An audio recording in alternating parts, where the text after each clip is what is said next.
companies in a new setting that is maybe not as stressful as some of the other formats we do when we go straight to the pitch, when we go straight to the point of how to raise money. And we're also going to have some on-site guests with us tonight. We got a fantastic change maker from Spain with us. Going to be singing a little tune with us. We're going to have some live musicians. We're going to talk. I got Oliver with us tonight for the second time on camera. Oliver, how are you? I'm doing good. Awesome. Glad to be here. Fantastic. So after the first time he didn't change his mind, he's coming back. And we also have somebody going to come in, and like in a second, they're going to bring me a glass of wine. That's exactly the format that we want. We want to be comfortable. And we are streaming to a few new communities tonight that are going to be listening to this, kind of like in the background, see what's going on. And obviously, we still hope that we're going to find some amazing companies that we can present to our investor network all over the world. And Edwin, coming to you. Thank you so much for joining us from Jakarta. How are you? I'm fine. How are you, Julien? We are doing very well. You know, we are in Bali, right? Have you ever been to Bali before? Yeah, of course. Bali, I miss traveling to Bali. Actually, you're one of the few people who can still come and visit us. Yes, we'll do. If you actually now go to a beach club in Bali, like if you go to La Brisa, I don't know if you like beach clubs, but it's all full of Indonesians. Yeah, I love surfing. I love doing meditation as well. I think Bali is the best place to do that.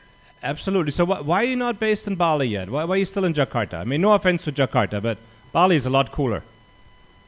Yeah, from the business perspective, you know, we need to educate.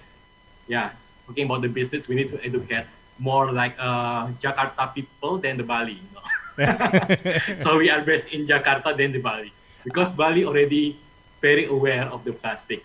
It's true. How is Jakarta right now? I mean, you guys have had major lockdowns and everything. How is life in Jakarta? Is it any quieter? How is traffic? Can you even get anywhere, or is it back to normal?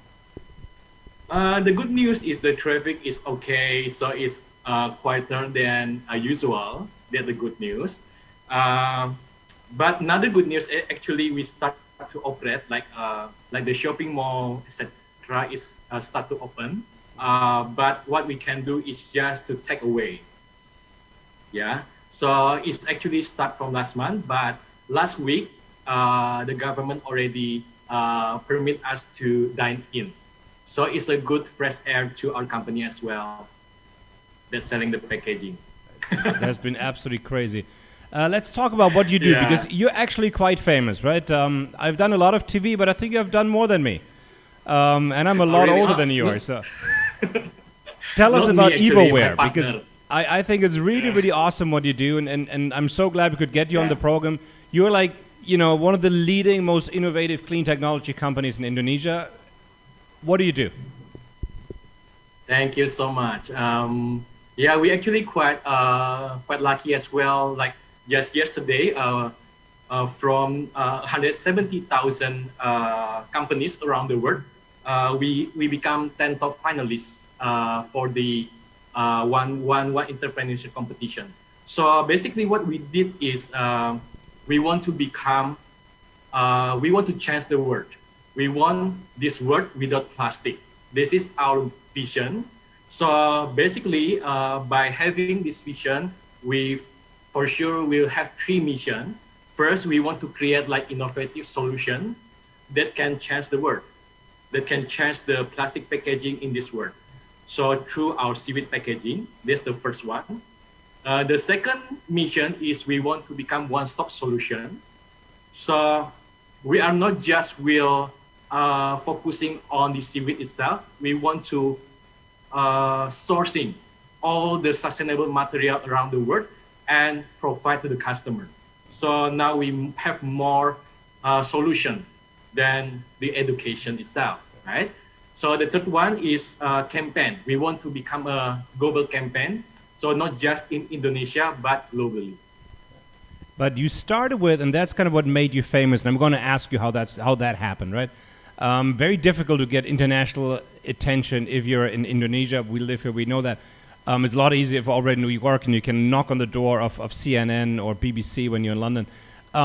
Your main claim to fame, let's put it that way, is you're using seaweed to make sustainable packaging, right? How does it work? Yes. So we started the company like 4 years ago.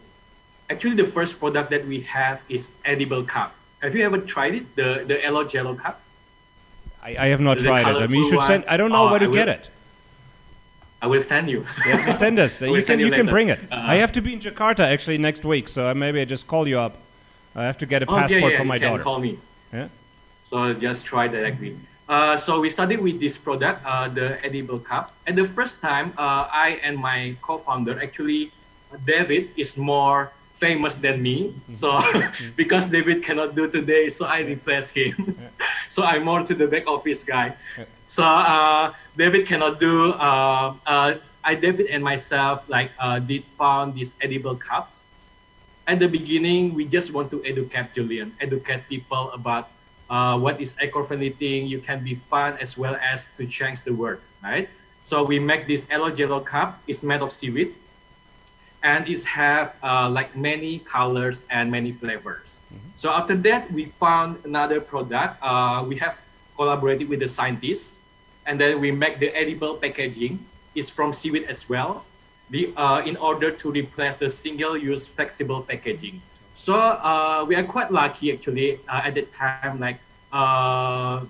Once we launched 2 months after that, we get publication in local media, and then we won the competition. It's a plastic economy competition, and become the first winner, the only first in Asia. So we won the competition, and after that, people contact us around the world. It's really such an awesome story, and just the question that I have is first of all, how long does your packaging last? And Oliver, is there any kind of way we can maybe like put some pictures up, or a little video, or showing their products, because they were like all over the place. But maybe we can look into that. But how long does this packaging last? I mean, does it spoil after a few weeks? Do you have to be really fast with it? What's the lifespan of that stuff?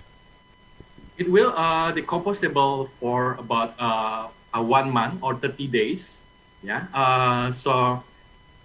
For example, like currently we have in additions for like seaweed that we have in Bali. You also have other products like from cassava, right? So for cassava itself, it can be last for like 90 days. But what we do is we have shorter period. Oh, I'm getting distracted by the wine. I will. Okay. Ichi is our host on that. here at Tropical Nomad. He has the best co-working space. And this company, you should have their packaging. They're called Evoware, and they do seaweed packaging for all foods and everything. Because he has a lot of restaurants. Yeah. Oh, wow. Yes. Yeah, it's really cool. I will get the wine directly from you. But he could be your customer here in Bali, and there's a lot of takeout going on, right? And I think it would be a great story. Very innovative man. And he's bringing me the wine. I'm very highly appreciated. Thank you, Ichi. Yeah, so we can biodegradable for 30 days. And you can store it for about 2 years, in the room temperature. Okay. So it's 2 years. So let's say you want to ship something, right? The issue, let's say I want to come up with, I just went vegan, right? So I want to come up with this like amazing new vegan, food that I'm going to ship to the world, and it's going to replace McDonald's and Burger King tomorrow. If I use your packaging, right, and I still need 1 month to get to the US, or 6 weeks to the US, 4 weeks to Europe, how long is it going to last in an optimal condition and get to a supermarket that can sell it? It's the same thing. It's about 2 years. So the shelf life is about 2 years. It really depends how you ship it, right? If you ship the packaging with the very terrible way, or it's wet, so it will dissolve, right? Because it's only can do for the dry product. So the logistic, everything we need to think about it, how we can ship it. Of course, in the dry condition. Okay. Super interesting. Second question. I love seaweed, right? I don't particularly like eating it, but I think the solutions for a more sustainable planet will need to come from the ocean. And I have a lot of investors who feel the same, because everything we do on land, right, is kind of limited by the people you already have there. So it makes everything very, very complicated. When we look at your product, is there enough seaweed out there to replace plastic? I mean, it's a very tedious process of harnessing, of gathering, of farming seaweed, or are there any upgrades coming from that front? You're like very traditional guys when it comes to seaweed farming, right? Yes, yes. So we are quite lucky because, as you know already as well, like Indonesia is the first producer of the seaweed around the world. So following by the Philippines, right? So we have 20 million tons of the seaweed with the varieties. So in order to, because we are in the seaweed technology, right? So in the future, when we are doing the research, we can also do another type of seaweed to find the properties to make the properties of the packaging what we want, right? So yeah, answering your questions, like we don't have any concerns about the supply. In addition, we are working with the biggest cooperative in Sulawesi Island. Yeah, under there are like about 20,000 family of farmers. So we are not just give the impact of environment, but also want to help increase the income of the farmer as well. That's super interesting. So, because we have a lot of investors, they want to produce more seaweed for all different kind of applications, right? For biofuels, for aviation, for food, for packaging, for feed fodder. So, do you see opportunities out there to produce a lot more seaweed with the resource that you guys have? I think it'll be super exciting. Yes, the seaweed, what good is seaweed is you don't use land, right, Julian? You can using like just like agriculture as well, aquaculture. So if you just have like a lab as well, you can have many advanced technology that can doing the seaweed in the lab as well for the breeding. Mm-hmm. So of course, so when we talking about the business in the mass production, of course we want to find a partner not just in Indonesia but also globally, and we together we want to find a way how to not just import or export, right, the seaweed from the Indonesia, because it will cover another logistic cost, but how we can breed the seaweed in the country. Okay. So I think seaweed is very potential in the future to grow everywhere in the world. I think it should really become a major export product, more than it already is. So far in our information, Ichi and his Japanese people are eating most of it. So there's not that much left of it. But actually 2 weeks from now, we're going to have a special event just on seaweed farming, right? Because there's so many great opportunities out there that I think are underutilized right now. And if we look at the farming of seaweed, we have a little farm out here in Nusa Lembongan, not too far from Bali. It's really, really old school, right? Not much has changed in the last few generations. People are still pretty much hand-picking the seaweed, or is that a different Sulawesi? Yes, yes. So it's the same thing, but the important thing is we are working with the cooperative, because it's quite hard from the business perspective to directly communicate with the farmers, right? Like you know as well, like when you give the money, they are going to gambling, right? So if we have like a cooperative, they already work with them for a long time, and then they have a system on it, like what we did right now, what we do apparently. So it will become our good partner, right, to educate the farmers as well. So they are not just giving money to them; they are giving the tools to going to the to farming. Excellent. So let's talk about like my main field that we always discuss is helping young companies to raise the money they need to grow, right? Where does your company stand? What is your investor structure right now, and how can other investors make you bigger and better faster? Currently, we are what the fund flow is from the bootstrapping, so we have never been invested yet. We are still very early, but we already monetize. Like we have the monetizations quite good even during the pandemic itself. I think this is a good time where we just open ourselves to any kind of investor. Of course, with the same like-minded investor to look at our company, to scale our technology as well as the campaign globally. I mean, I would so love to be involved with that. You guys have done a lot of international media. I mean, you guys, I said, you're more famous than me. You tell him you've never turned that into investor money? I mean, you guys were in CNN, BBC. I mean, I saw you guys on TV, and I wasn't even in Indonesia at that point. Yes, actually, there are a lot of investors that contacted us. But my background myself is in the private equity before.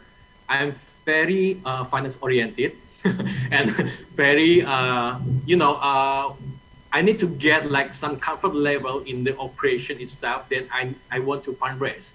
What typically happen in our company is basically we need, I and my partner want to have a good foundation for order us to fundraise. So this what is the reason why after we get a lot of media exposure, yes, a lot of investors contacted us. But again, it's not just because of the brand itself. We want to really have a good system in the company, so we are ready to fundraise. So that's why we're doing this like 3.5 years to fix the operations, to find the to fix the supply chain as well. So yeah, we are ready like last 2 months to fundraise. Absolutely crazy, if you ask me. I would have never advised you to do that. It's a terrible idea. I'm not known for being honest, but you guys had a massive global media campaign as like one of the leading startups, globally in reducing plastic waste, and you haven't capitalized on that. If you're interested in changing that, I think there would be a lot of investors out there that would like to see you grow your product, and they would also like the way how you build your company kind of from scratch. But I think we really need to step it up, and we are now at a point again in Bali where we have a lot of plastic waste on the shoreline because we don't really have disposal methods here. Everything ends up in the ocean. So I think that a lot of people out there that would just like to support you to be faster into making a global impact, and the technical solution is there. So if you're ready to come on, one of our shows and talk about what structure you're fundraising for, more than happy to support you guys on this. Would be really our pleasure to help you out with this. There's a lot of money out there for the stuff that you guys are doing. One question to you. What's next for your company? What's the next big step that you're waiting for? How can we help or somebody out there? We are not just become the manufacturer as well as we not just selling the product, but we also do the campaign, right? I think the next big thing is the campaign. So through our rating campaign, so we make one campaign called Rethink. So we want people rethink about how they consume the things, what is the lifestyle of them, right? How the plastic goes. So we want to make this Rethink campaign become global campaign. So currently we already got a very good support from the communities in Indonesia. I think some Bali NGO and company as well already help us in this campaign. The next move is want to make this campaign global. Fantastic. There's anything else we can do to help? I know we know other seaweed companies that have access to fuel in Kalimantan, for example. We had them on the program 2 weeks ago. And they said about 2 weeks from now, we're going to be doing a program on seaweed and its usages with those investors that really think the solutions will need to come from the ocean. I'm one of them. I'm really looking forward to having you back on the program for this. For right now, thank you so much for taking the time. The company is called Evoware. What is your website again? The website is www.rethinkplastic.com. Rethink-plastic.com. So you can check it out. So Evoware Indonesia. It's super easy to be found. You guys got some great coverage. Indonesia. Super likable company, ready for growth. And I hope we see you in 2 weeks. And let's discuss how to raise some funds. We really should speed up your process here. We need your solution now. Yes, please. Yeah, right? Please. Our pleasure. Thank you so much in Jakarta. We'll see you soon. Thank you so much, Julien. Thank you all. Bye-bye. See you soon. Oliver, and what's going on next? Give us a little intro while I put my glass away here. We can do an outro because I know Edwin had a video that he wanted to play. And yes, let's play this video because I said our guests really were quite famous. I saw that quite a while ago, and it really explains what these guys are doing. So let's have a quick look at the video of Evoware. I said that is literally replacing plastic packaging with seaweed. I think it's an awesome company, and I think there are going to be a lot of people out there going to ask right now, how can I invest in this company, especially after they already got so much attention on a global level. Let's have a look.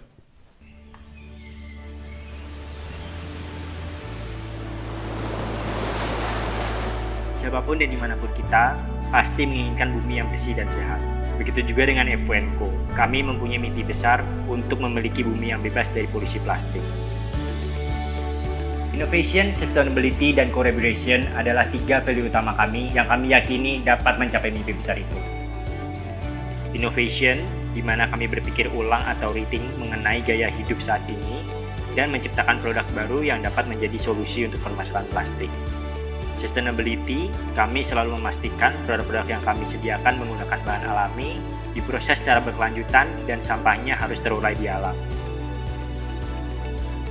Dan yang ketiga, collaboration, di mana kami selalu melibatkan mitra, customer, pemerintah, dan berbagai pihak untuk bekerja sama dalam mendorong gaya hidup yang berkelanjutan. Saat ini, Evoware memiliki 2 bisnis. Evoware berfokus pada inovasi produk berbahan dasar rumput laut seperti edible cup dan edible packaging.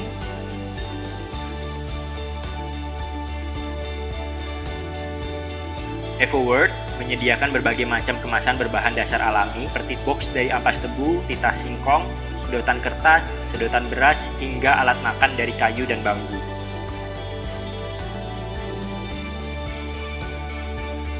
Tidak hanya berbisnis, kami dan mitra juga berkolaborasi untuk memberikan dampak positif secara langsung dan jangka panjang. Sudah 2 tahun berkolaborasi dengan Evoware, dan yang paling terasa dampak bagi anak-anak kami di sini adalah bahwa ketika mereka terlibat langsung dalam proses produksi Elo-Jelo ini, berarti ini kan pengetahuan dan keterampilan baru bagi mereka. Dan bukan hanya itu, bahkan mereka juga bisa sharingkan pengalaman mereka, mengajar juga pelajar-pelajar yang lain untuk bisa memproduksi seperti Elo-Jelo. Ikutan bergabung dengan teman-teman dari Think untuk mengkampanyekan kegiatan gaya hidup yang ramah lingkungan, gara-gara mereka juga mengatasnamakan generasi zaman sekarang yang menurut saya menjadi satu semangat baru untuk saya pribadi. Ini saya dukung dan saya pengen ikutan terus dengan teman-teman dari Think. Dengan pencapaian yang kami raih hingga sekarang, kami yakin bahwa perubahan kecil yang dimulai dari berpikir ulang saat ini bisa memberikan dampak yang sangat besar di masa mendatang. Inilah misi dari Evoware untuk selalu memberikan manfaat terbaik bagi kesejahteraan manusia dan bumi di dalam setiap prosesnya.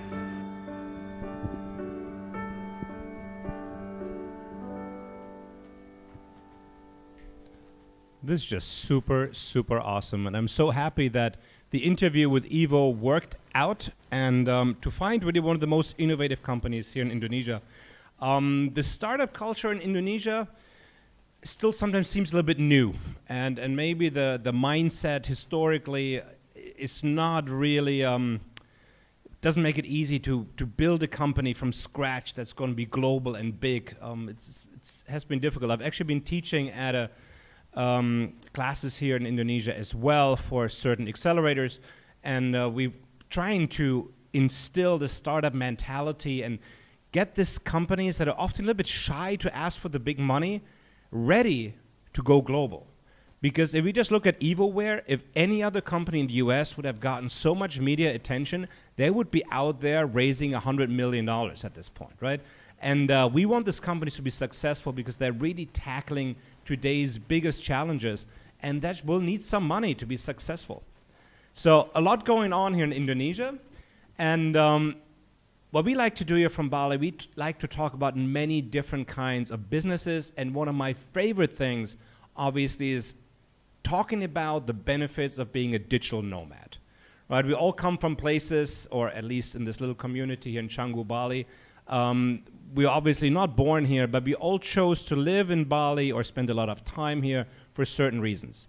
And one of it is an incredible startup community of smart people, of people who like to have fun, low cost of living. And I think after this whole COVID thing is going to be over, so many more people will decide, I don't want to be in New York anymore, in San Francisco, or in London, or in Shanghai, and play this, game of living in super expensive cities. I want to have lifestyle. I want to be surrounded by cool people that are actually creative. And so I brought on camera tonight a friend of mine, Nini, who's going to be joining us. Please come over. Nini's a fellow German, if I remember right. You got your microphone over here. And Nini, like me, is a digital nomad. We work from the same co-working space. We occasionally go to the same parties in town. That can happen. And great representation of the people that we have here. Nini, what brought you to Bali initially? Well, initially it was actually just a visa run from Australia. So I think it was just meant to be that I stranded here. I just intended to come for a 6-week holiday and then go back to Australia. But after one day in Bali, Australia shut down. So I realized quickly that I'm stranded here for a while. And how is it? I mean, you're a very social person, I know that, but how did you get involved with kind of like the Bali community of entrepreneurs and people that like to have fun on the island? Funnily, you were actually one of the first people that I met before I even came to Bali. So before I came, I was just looking up these Canggu community chats and all that. And then I found that one very extremely engaged and active person was Julien. So we connected before I even came to Bali, and I think then I bumped into you in the real world, and then we connected offline. The thing is, generally, if you do come to Bali, everything is done kind of like good introduction via Facebook, then it moves to WhatsApp, but it's a very highly connected community, right? Everybody kind of knows each other, and it's like one click away. Extremely, like especially now during lockdown or COVID times when there are no new people coming in, it became such a small family and community, and I love it because normally it's such a tourist place, and I was here like 4 years ago, and then it was very like dynamic, a lot of new people every day, and now it really became this little family. You can invest in relationships and really build something up and form like extremely strong bonds and connections that I think gonna last for a lifetime. That's also the experience we have made, and the last few months I know have been terrible for the local economy, but for some of us really has been an awesome time, right? Yeah, I think it's really the creative cave, that's how I call it, where we can really create something and make big things happen, to have this breakdown before breakthrough moments in this COVID times. I think that's just what's happening at the moment, and now a lot of us are luckily on the rise to this breakthrough now, which Tell is us exciting. something about where you're from and what got you here. Like, what was your life like before COVID in Bali? I love sharing this story, actually. So I was, let's just start there. Like 2 years ago, I graduated from my master's, and I decided to do like a bucket list year. And I wrote like a big list of things I always wanted to see and do. And I thought I'm just going to give myself a year to tick off as many things as I can, and then I'd be ready for the corporate world. And after like 3 months into my bucket list year, I came across a TED Talk from a very inspiring guy who gave like a blueprint of how to write a meaningfully personal bucket list, and how to really live it, and more about like this holistic approach to life, and really about stop postponing, start acting. We always think we got a lifetime long to live, and then we never really take action. So eventually I really started living my list, touched hands with the Dalai Lama, did a few big things, moved to Australia, reached out to that guy who gave the TED Talk, and eventually we teamed up, and I started working remotely for him as a marketing manager and as a bucket list coach myself. Fantastic. And now I had the freedom to turn my bucket list year into a bucket list life, which gave me the chance to live and work from Bali, and that's really fantastic. What do you think should be on my bucket list? I mean, I'm rather old, right, in comparison. Yeah. What do you think like should be on everybody's bucket list? Ooh, I would say like dream big. That's one thing. Like, don't have any limitation to what you're putting up there, and really make sure like live a life true to yourself and don't care about what other people think. So I can't look into your head. I think one of the first meetings you were telling me you want to have one child on every continent. It's a very sore subject with my wife, but it's that would be amazing to have. I'm actually pretty close. I'm actually Can we almost cut there. that out? Yeah. I think just, living a life to your own terms, and eventually a lot of people die, and that's the number one regret of the dying people, that they didn't live a life true to themselves. So it's not change so it while you can. It's not so much about like crossing things off, like I have to climb the Himalayas once, which I find rather uncomfortable. I got no desire to do that, or I have to, backtrack through the desert, all this kind of thing. I mean, I don't like to do these things. I'm like incredibly shallow, and I'm super lazy. When I don't want to climb the Kilimanjaro. Like if somebody would bring me there, I would do it. But other than that, postcard is fine for me. So you think it's more like a spiritual thing of like trying things out and taking risks and And that's the bucket list. Experience over things. Really like stretch your comfort zone, like actively seek discomfort. If it doesn't kill you, it makes you stronger. Yeah. And just dare to try it out. And mostly it's just take an action. Like just take a first step of action, break down your goal into like tangible bites and figure out what's the first little step I can do.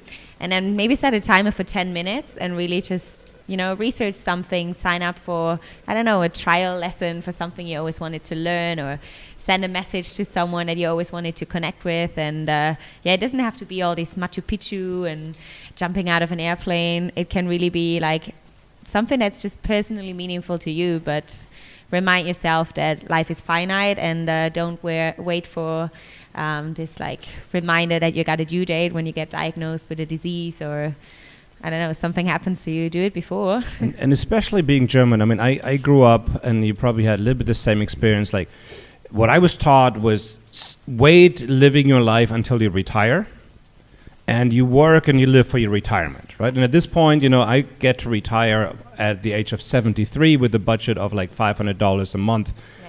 Doesn't sound great to me. I mean, honestly, I don't want to wait until like 73 to have fun, because most people at 73 don't have a lot of fun.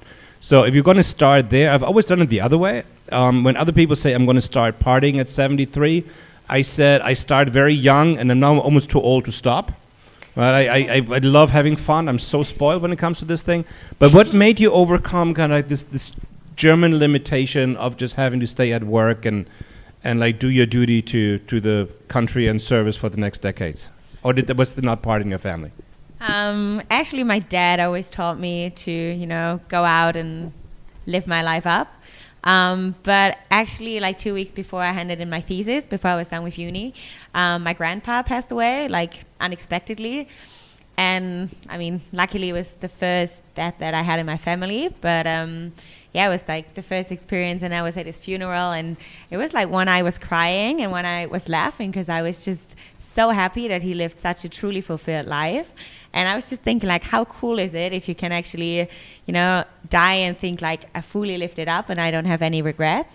So I just thought, if that's the timing now before I have this year of freedom, I want to make sure that I have the same experience and I don't postpone it to someday maybe, because that someday might never come, or you never know what's going to happen. You get hit by a car and then suddenly you can't walk and you cannot hike Machu Picchu anymore. So it's more about stop postponing. I also don't want to go to Machu Picchu, far too far up. It's just too many tourists.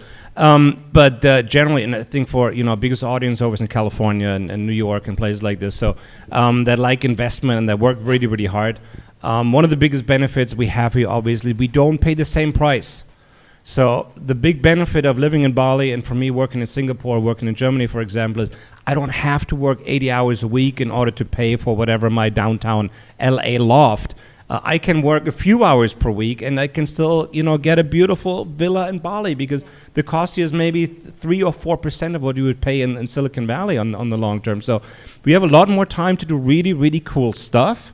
And now that everything's online, it's so much easier to make a living. I'm just telling you, don't all come to Bali. That would really kind of suck. But some of you we might allow. So we have to put in place like a kind of screening process, I think, going forward. You have been very creative, though, the last few months, because people ended up on this island during COVID, and there are two different kinds of people. The ones that are complaining about it say, listen, I don't know anybody, I don't know what to do. And then the other people like you have been fully embracing it, making many, many friends, having great experiences, and actually coming up with your own project, your own product. Yeah. Yes? I think it's the first time featured tonight, or? Yeah, actually, like we haven't officially launched it, but I'm happy to promote it here already. So I'm adding to my LinkedIn profile. I'm now also like a card game inventor. It's a game designer. Yeah, game designer, yeah. So how did you come up with this? It's called iConnect. Make connections. It's not a software. No, it's actually like it took a bit for my grandma to understand what I'm doing. She thought it was an app, but it's actually like a physical card game that you can touch, and it's called iConnect, Make Connections Stronger Than Wi-Fi. And what it's meant for is basically to put our phones down and have more meaningful conversations with the people behind the screen. Because I just feel like we're wasting so much time consuming social media. Like we like pictures, we comment, but we forget this real life interaction. Like, it takes so much effort to actually come up with a real life compliment. But we like strangers' pictures, like set fire emojis, whatever. And I was like, I feel like human interaction is just gone. Like, we're so present in the online world that we forget to be present in the offline world. And I think that's where the magic happens. Like, a smile from a stranger is just 10 times better than a random like. So I thought, instead of making phones more uninteresting, I just have to make people more interesting. And I believe that everyone has a story worth telling. We just have to skip the small talk and ask better questions. So I created this, and it's... Yeah. We're actually really excited to play it. So the idea behind this whole thing is that you take a card and you have to start asking intimate questions, right? That's kind of it, or? Kind of. So basically, so it's a set of conversation-sparking questions, and it comes in 6 different levels. And the higher the Wi-Fi bar on the card, that means the higher the level, the deeper the level of the questions, and therefore the stronger the connection. That's the idea behind it. So level 1 is something like, what's your favorite ice cream flavor? Something that's not super deep, but it's at least no small talk level. And then it goes all the way up to, if you would die today, what would you regret not having done? And then there's also one extra category. That's the 36 questions to fall in love. That's actually based on a real new edition, study. right? Or was it around last time we talked about it? No, that's been in it ever since. Okay. Yeah, it's just like 1 to 6 are part of rolling the dice. So then you pick the level. And then the 36 is extra, because it's also supposed to be for like team meetings, family meetings and stuff. So you probably don't want to discuss with your grandma what you would discuss with a potential partner. So I put that extra. Okay, but it's we discussed this before. It's PG-13 right now. It's yes. It's a family game, right? It is. So I obviously had a lot of questions before I decided which one's gonna make it to the game. And let's say they were not all. What is it called? PG-13. I mean, you call it, that means like kid stuff, right? So yeah, but eventually, like, I want to make it accessible to a broader audience. So I thought I'd just leave out the dirty questions and possibly come up with like we should an add that extra later. deck. I think there should be. You just need a different dice with like 7 sides, and we can actually add a special category, put 2 of them together. But you're a great communicator. Like you meet a lot of people, so I can really see this happening. So. My question is, when are we going to have the first iConnect party, and am I invited? Yes, you're invited. First things first. And we're just about to launch the crowdfunding, the website, Instagram. So we're really in this like creation process. And then I'll let you know as soon as we have our first party, and you'll be obviously the first one on the guest list. How many questions do I have to answer? I mean, how long is this going to last? This just or is there like an end to it? Can I win this thing, or like can I be like the iConnect master, or what's the challenge behind it? The cool thing is that nobody can lose, but everyone can win. Like, you can win a friend, you can win a story, you can win like a meaningful That's connection. so millennial. That's so much to win. And sometimes I just look at the questions. It's like 223 questions in total. And I just look at it and be like, wow, if I actually answered all these questions with one person, like how well, that's probably better than I'd like to. Yeah. This is called marriage, and then you're still only in month number 3. You have to kind of take it from there. But I think it's a great idea, and I really would love to see it more out here in town. At the end of COVID, what's going to happen with you? What's your plan forward? Well, I'm usually not one to make big plans. I'm glad to live in the now, but I think Australia won't be opening up before end of 2021, I reckon. So, I think... What's so great about Australia? Why would I ever want to go to Australia? I just really found my happy place in Bondi Beach. Like, it's just a perfect mix of city life and beach life, but I found this weird interaction between... It can't possibly be better than what we have here. It's like impossible. To be honest, I was like doubting it for a very long time. It can't get any better than Bondi, but now... 7 months in Canggu, and I'm like, well, I think we just found a serious competitor. So fantastic. If somebody wants to look for your game, do you have your website up yet? We're bound to launch it by the end of the week. So it's gonna. What's the domain? iConnect-stronger-than-Wi-Fi.com. Okay. And also keep your eyes open on Kickstarter, because we're setting up the crowdfunding to get the big production going. So we just got like a limited amount of like samples. And So Instagram is also going to be iConnect, mine is stronger than Wi-Fi. And if you want to be added to the email database, then just text me for now on Nini Quarantini. I love that, yes. On Instagram, actually. Very easy to be found, very active, Nini Quarantini. You can't really miss that. That's going to be your nickname, for like the next 35 years. Even after quarantine, I think then it's Nini, no more quarantini. Fantastic. And Nini, I'll let you go. Thank you so much for coming on the program. Thanks I know for there's a me. dinner tonight at Deo's and then the after drinks after that. We'll try to get out of here at some point. And hopefully see you later. Hopefully see you later, and let's connect to really connect. Let's check it out. We're going to share the link, obviously, in our app. We're going to share it on LinkedIn later. And it gives you a great introduction of what other people are up to in this crazy place. Cool. Thank you so much, Nini. Thank you. We see you soon. From Bali to Cali. Oliver, so what is next apart from the fact that my glass is very, very empty? Well, you have 17 minutes until we get a wonderful company on from Germany. Are we going to talk to Addative Drives? We are indeed. Fantastic. A little bit something about Addative Drives. We found this company being a complete startup. And in the very first month, they were actually awarded a big German award by Handelsblatt. And they're printing copper to make electric mobility cheaper and more customizable in an absolutely innovative way. And they just closed their first financing round, 1.5 million, something like that. And we're going to hear from the founder, Jakob, how that actually worked out, how they found their funders. And I think for this company is really just going to be the very, very beginning of what's going to happen to them. Oliver, what else is going on in the investor world out there in the last few days since we were online? Well, Bank of America has just issued a $2 billion equity progress on a sustainable bond.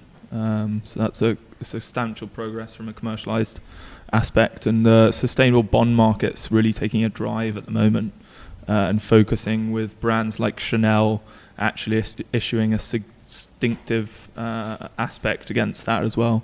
So that's a really big progress leap, especially in terms of the green financing aspect. I think sustainable bonds for corporates is going to be very apparent for the next few years. Very cool. We also got feedback today. We're working with the venture fund, Harold Wiener, in Israel together. We're going to have a program on November 28th.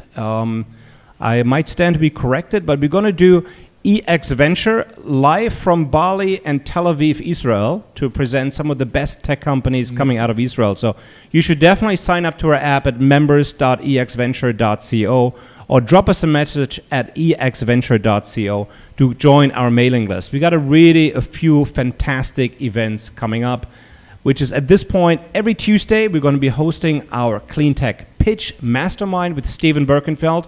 Was a great evening last night. We had 3 fantastic companies on there pitching their world-changing solutions. And then we're going to have our late night here on Wednesdays. We're open to your customer pitches. And this is really for you also to come on board into our process in a very casual way before you might want to step up and pitch for the big money. I know it gets a little bit stressful at that point. Even bigger executives are cracking under the pressure of Steven Birkenfeld, who's an amazing mentor, but also very, very honest about what he thinks. And then obviously at the very end, December 3rd, we're going to have our next big exventure night, best of US and Canada, most of North America. So in that sense, we're going to be hosting here from Bali. And we're going to be presenting between 15 and 16 of the leading American and Canadian tech companies out there. And this is also one of the reasons why we keep more and more companies coming on our program every single week. We have a new cooperation with Greentown Labs. If you're one of the portfolio companies of Greentown Labs in Houston or Boston, please feel free to reach out to us. And we have also a new relationship with the Canadian Tech Accelerator, CTA, that sent one of the companies yesterday, which was super interesting, making data centers carbon negative. Oliver, what else is coming up? We should let people know. Well, today we have Danny Carlson coming on in person as well, with you just after Jakob with Addative Drives. And then Eric Keogh of Impact Global Emissions is quite exciting coming up later today. Oh, fantastic. So we got a good program coming up. Again, nice mixture out of online guests and offline guests. As we're also tapping our little, small Bali community that is left here during COVID after being locked up for the last, 5 or 6 months at this point. The airports pretty much have been closed. So Generally, they're like 8.5 million tourists here per year. Now they're like 4,500. So that really has taken a major drop. We experienced a few things last night. I thought they were really, really awesome. We talked to one company, Janus. Oliver, what was a Janus company called again yesterday? If you find that out, it was really amazing to see because they had everything together to really build a fantastic tech company out there. They had the right background, they had the right partners, had the right technology, and an amazing market niche. But we could see, if you look back at the broadcast from yesterday, is that just a little bit of getting them on the right path of how to structure their story, it can make simply such a difference. And this is what we like to do with young companies. So if you feel like it, reach out to us via different channels. We want to hear your story.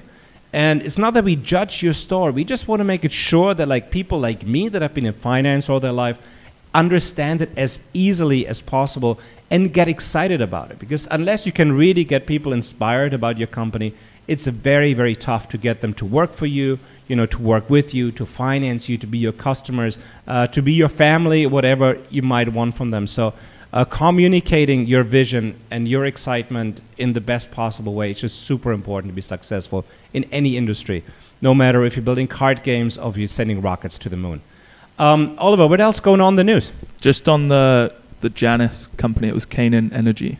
Canaan Energy. Yeah, I mean, you should really check that out. A lot of waste heat out there that could be used for energy generation.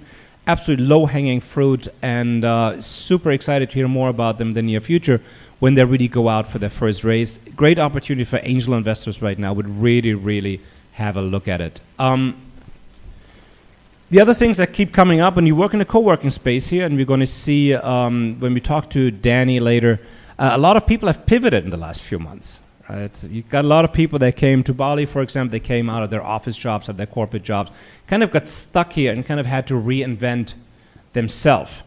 And a lot of businesses obviously right now are really, really suffering, and very, very few businesses keep getting better every single day. But it's this new online businesses that people are creative about, that they're creating every single day, and then obviously furthering the existing platforms. Like Danny is working on Amazon, and his business has gone through the roof for the last few months, and not just for Amazon, but for a lot of little retailers that are like strengthening their focus in online retail at this point. So there's like a new industry. If we come out of our little box from where we tape here in our beautiful little studio, you can see the people on one side that actually do work for Amazon, and then you see the other side, these are the people who work with Amazon.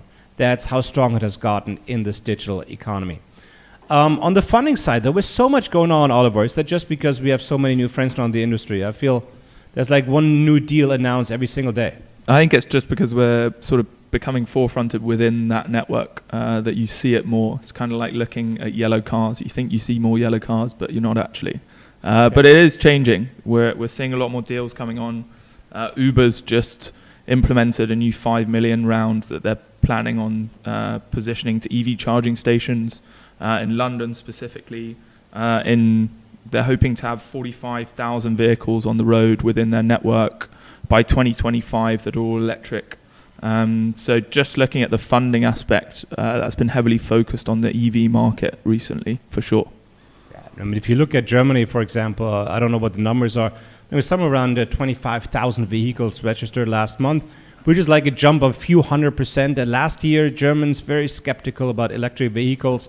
Nobody wanted to have it. Now we have obviously a massive incentive program out there, and suddenly people are buying it, right? So I think that game is kind of over. We're just going to electrify everything and then just try to make the electricity as sustainable and green as possible. On a very personal note, where's Ichi? I got nothing to drink up here, man. I'm talking. Ichi, what's going on? And it's okay. Not like you're in charge of my drink, but it's just, yeah, you're kind of in charge of my drink. That's very, but we already got you great business contact tonight. Ichi, how much, come talk to me for 1 second. How much has it changed when it comes to food delivery and everything else in Bali? I mean, that has really become a huge thing. I think it's probably global that now that we have to pivot from being a restaurant and doing it in the physical locations and all that, we have to be more creative because there's so many competitors coming up now. New startups, new restaurants. Sit down, Ichi. Yeah, sorry. No issue. New startups and new restaurants that's totally like a dark kitchen. They're just using, shared kitchen perhaps in some places, location that's like totally invisible, but they're doing huge amounts of business just doing deliveries and things like that. And now we have to compete with all these newcomers. And so it's just and they have no cost. I mean, your main cost, if you look at it in Bali, I mean, rent is not as cheap as people might assume. Renting a restaurant is actually pretty pricey. So they got none of this. They don't have to keep up the facade. They don't even have to clean. They can just cook and make money of it. How does it change your business?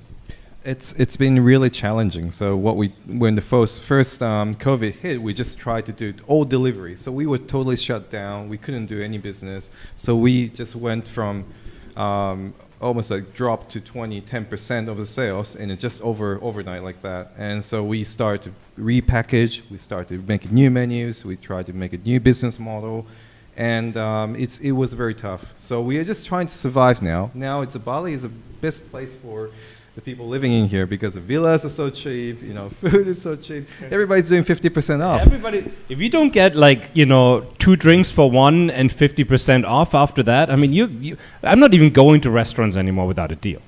Yeah, it's crazy thing, but it's like every day there's something on. There's a party, there's a 50% off, there's a wine tasting, free canapes, free sushis. What else? It's like if we don't know what to do, we actually get on the scooter.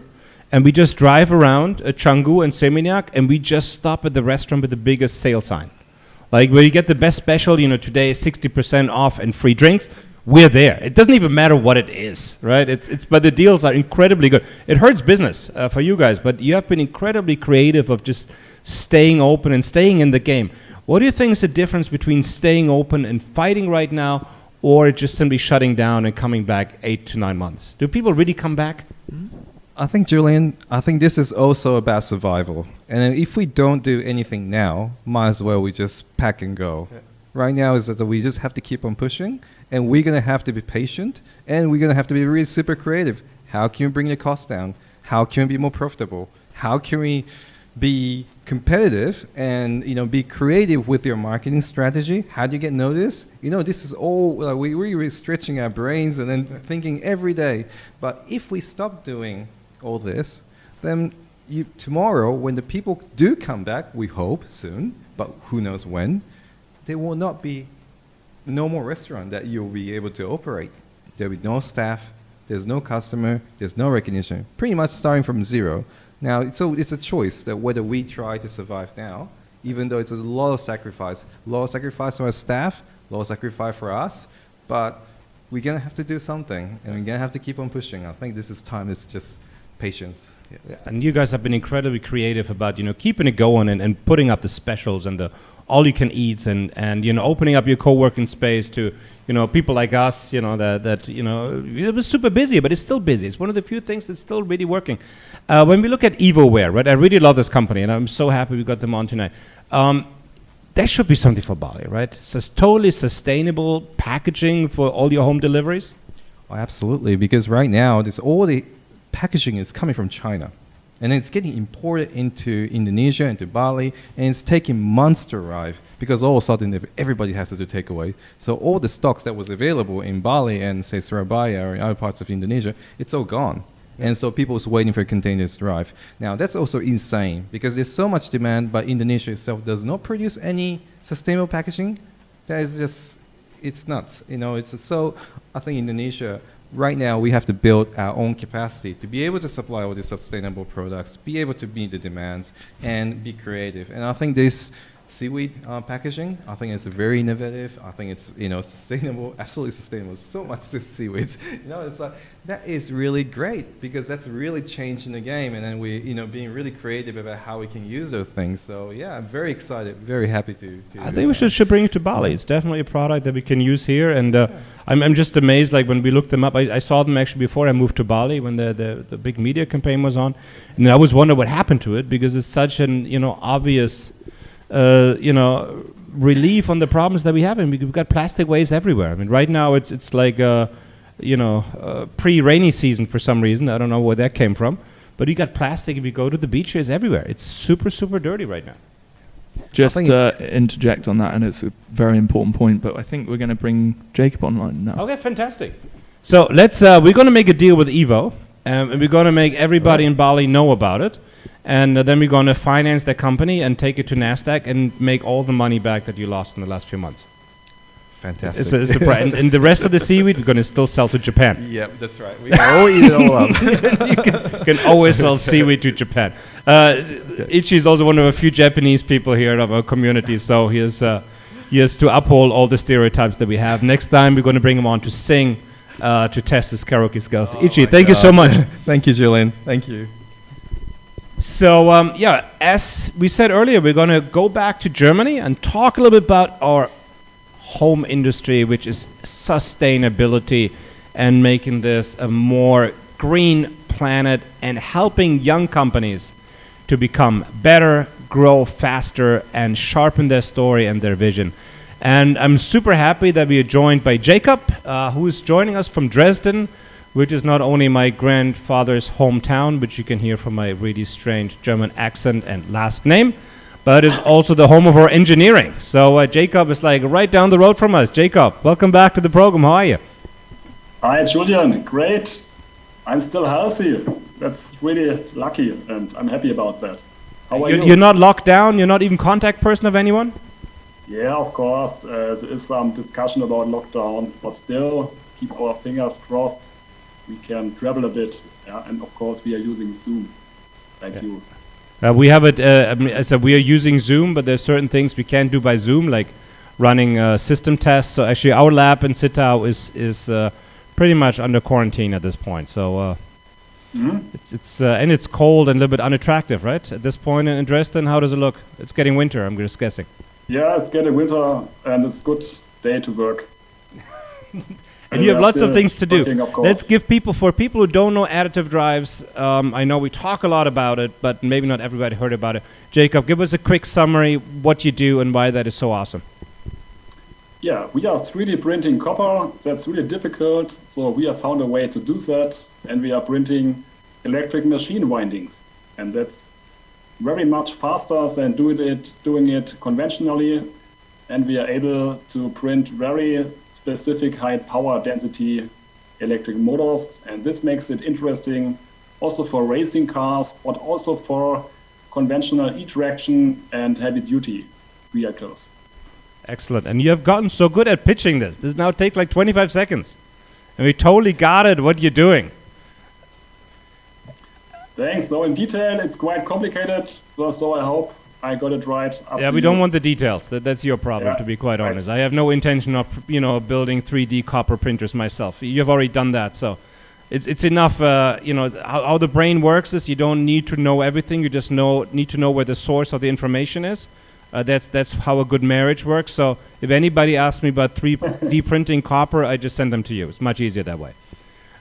You just raised some money. Congratulations, first of all. We talked about this a few weeks ago, but we couldn't, talk about it publicly. Tell us something about how much you raised, who you raised it from, and what it's for. Yeah, we made our series, no, not series A, it's a seed investment, actually. Yeah, because we just started on the 1st of July. So we raised $1.5 million, and the money is coming from AM Ventures. They are located in Germany, Munich. They are the world leading venture capitalist for the business additive manufacturing, so-called 3D printing. Excellent. And I know that you also have a lot of industry contacts already for when things are really getting big. How did you start? I know you come out of Technical University in Dresden. How did you come up with this idea or made the decision to build a company based on that technology? Yeah, it is just because we had to look on the market. So you can take a look at the electric vehicle company or the market is just very slow. The whole development is slow. So I've worked in development for 5 years in automotive market, and also my founding partners did. And therefore we saw and recognized how slow it works actually, the whole development, and how long it takes to build prototypes and also smaller series. It's still very complicated. Yeah? It is a barrier between the digital data we all create each day, like you, and the hardware. Yeah, and there's a big barrier in between, and we try to tackle this by using the 3D printer, because it just gets the data and makes hardware out of it. Excellent. And you design your own printers, or where is your USP in this?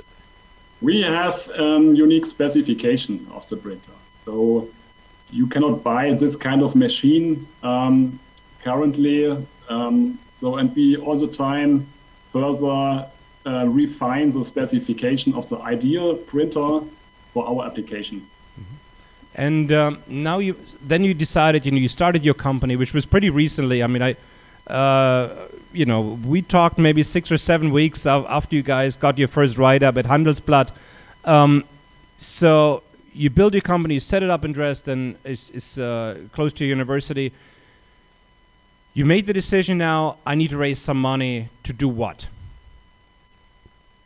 To do what? To satisfy our customers. So there is a market, of course.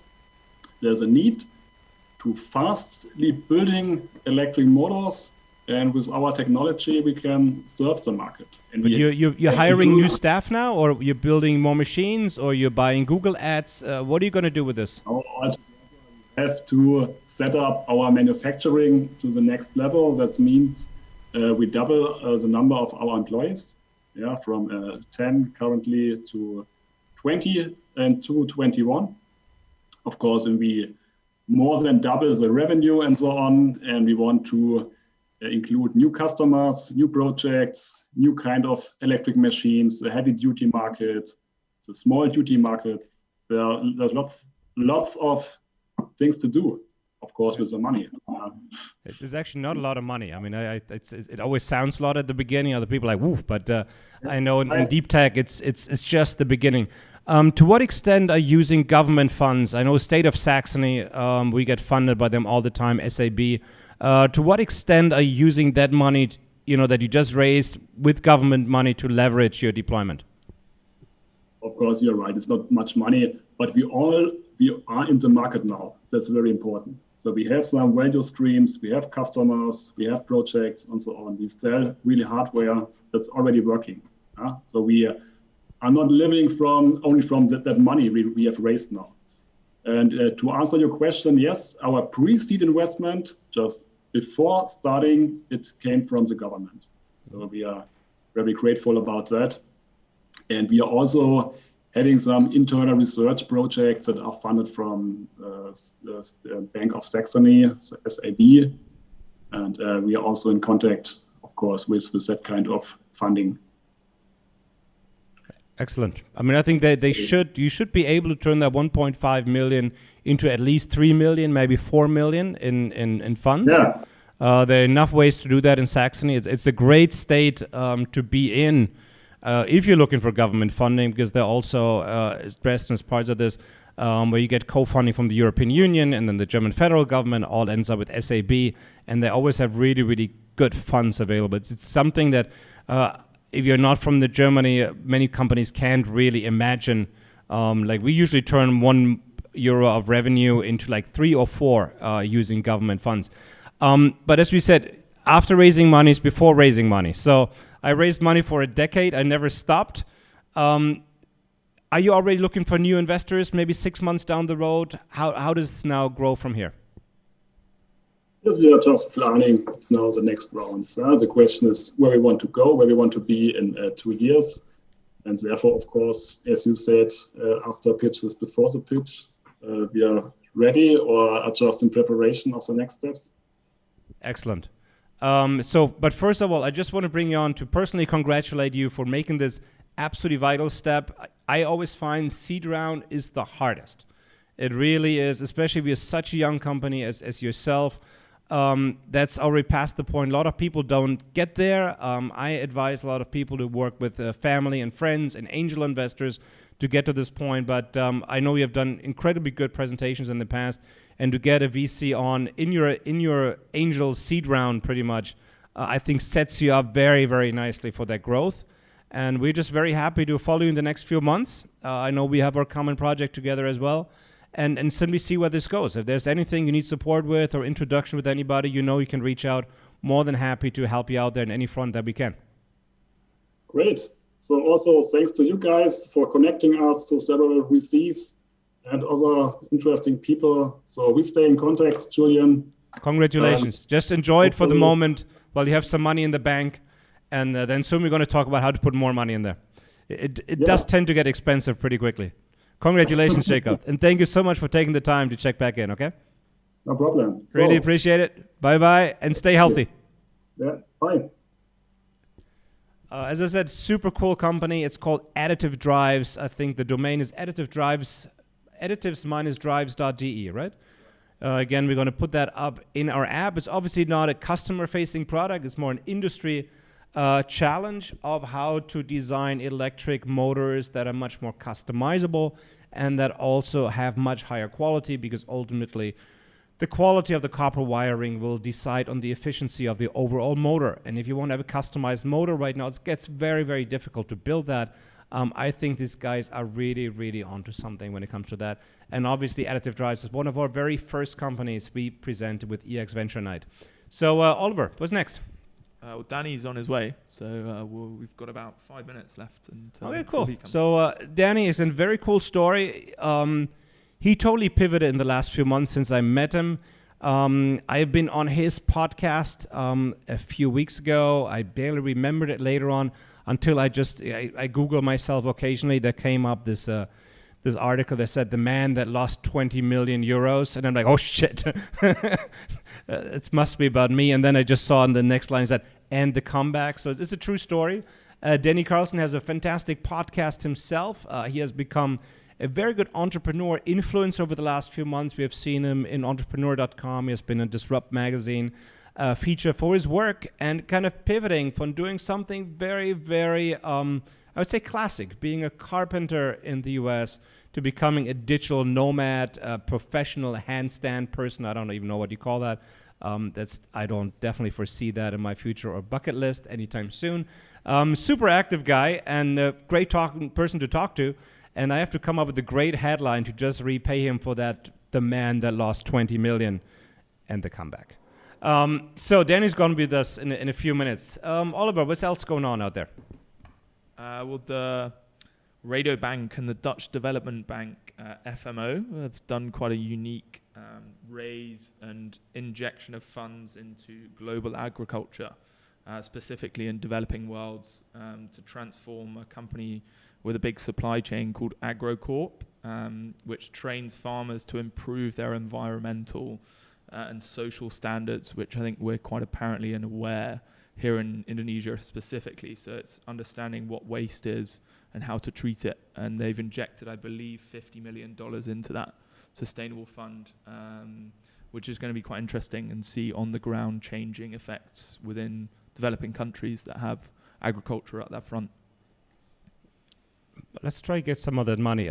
Just to our audience, I can ask you the question, what do you think is Oliver's background? He is a professional opera singer, stripper, or financial analyst. Fantastic karaoke singer. That's he also is very well known for Mr. Brightside. The day will come when actually we started our program was initially called Clean Tech Karaoke, which furthers me but not so many other people in the industry. We retired that name before we ever aired the first episode. So 120 episodes later, still no karaoke. But I think if all works out, we're going to have our first singer on the program tonight. My friend Pablo is joining us, incredible impact maker and lawyer from Spain that sings classic Spanish songs or Catalan songs. I don't remember precisely. He's super awesome while he's changing the way people live on the streets of India in his free time. So lawyer, change maker, India, poverty fighter, and singer. And I think that's an absolute great combination to come on our program.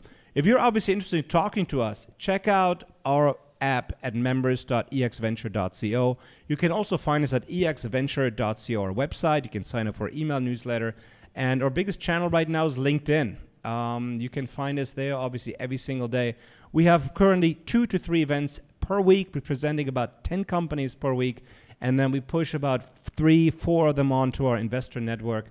And that's really kind of the fun job we have out here. We get to talk to a lot of very creative, innovative people all over the world, like Evo today. Have never raised money. Such a great story.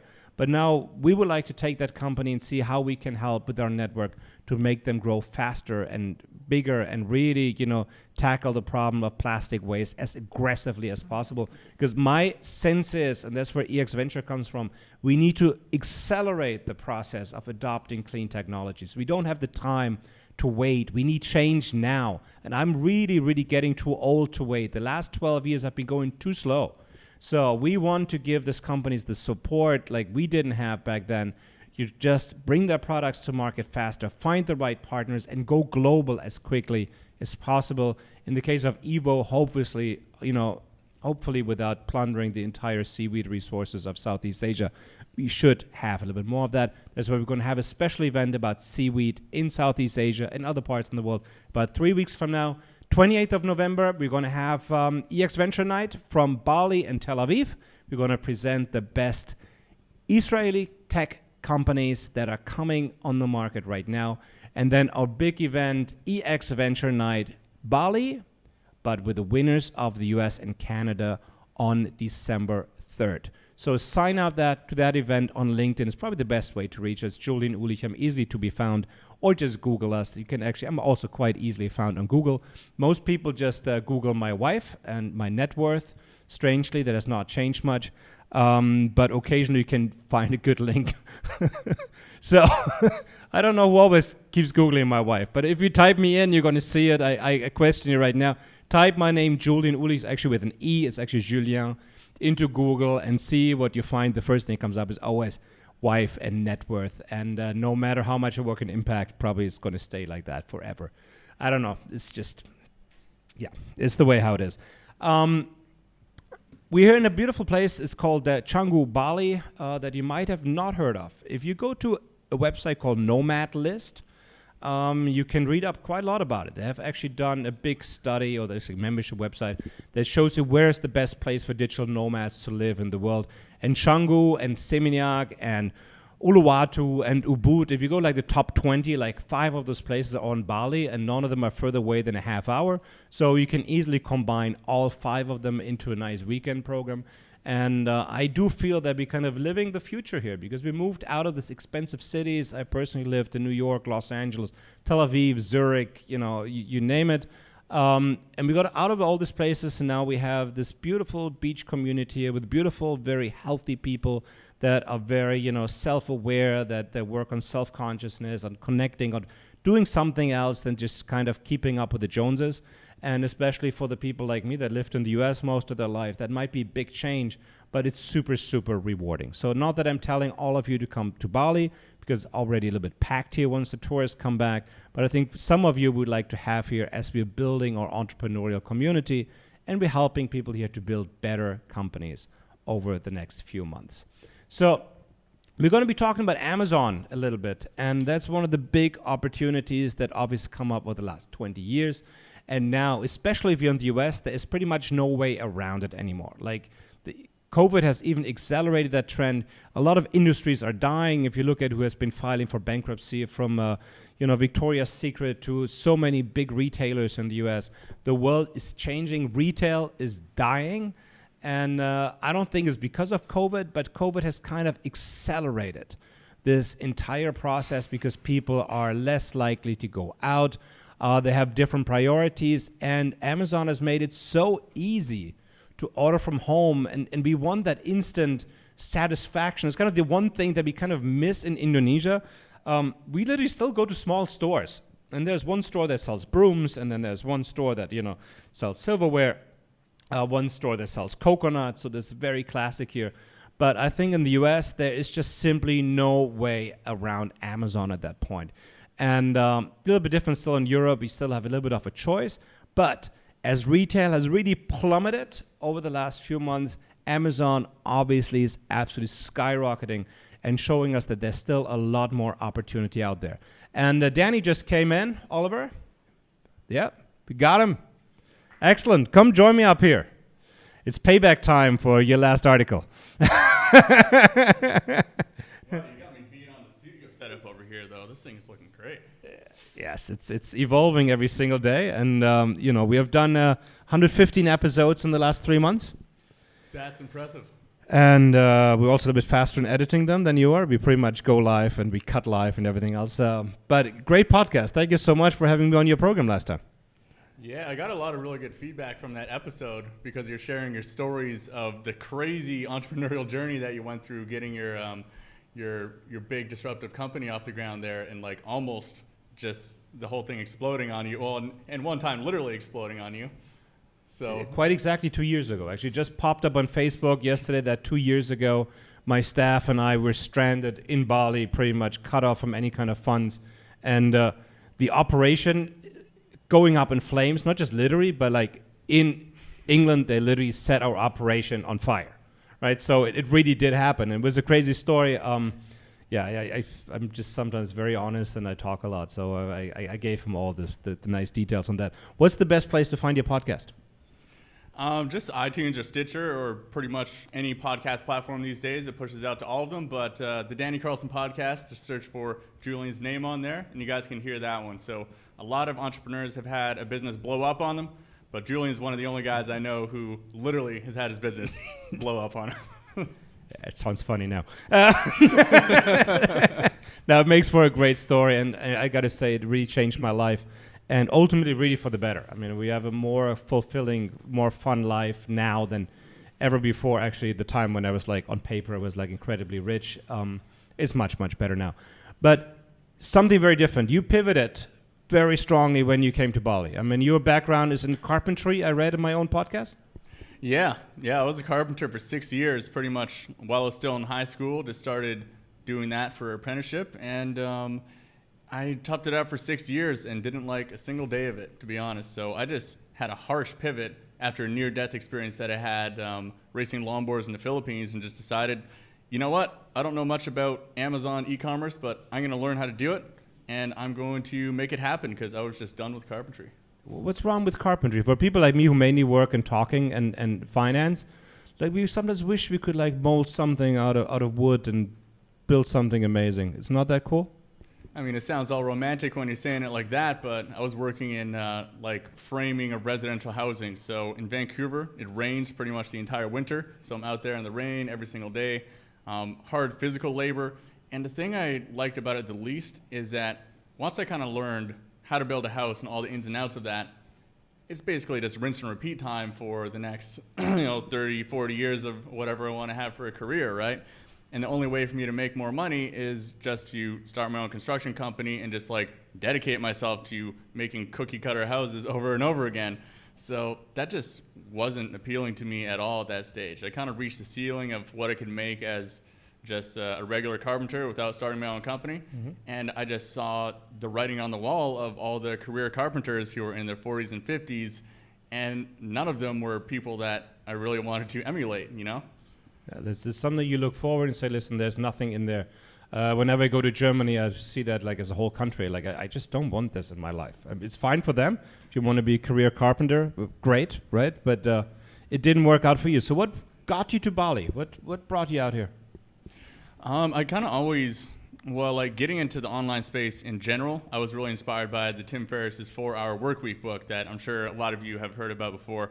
So it was always kind of a dream of mine to do the whole just go move to Southeast Asia and work from my laptop and just have the freedom of a country like Southeast Asia. So I had it in the back of my mind that I wanted to do that, and really it was the upcoming Vancouver rain that just forced me to do it. I'm like, okay, so it's getting towards the end of the summer and it's going to be super rainy season again in a couple months. What the heck am I still doing here in Vancouver? Because at that time, my company was set up. Pretty much 90% of it could be remote.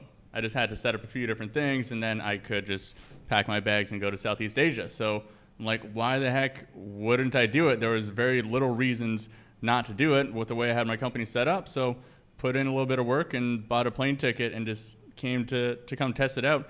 I actually went to Cebu City in the Philippines first because I knew I liked that place from a previous longboarding trip that I made a few years prior.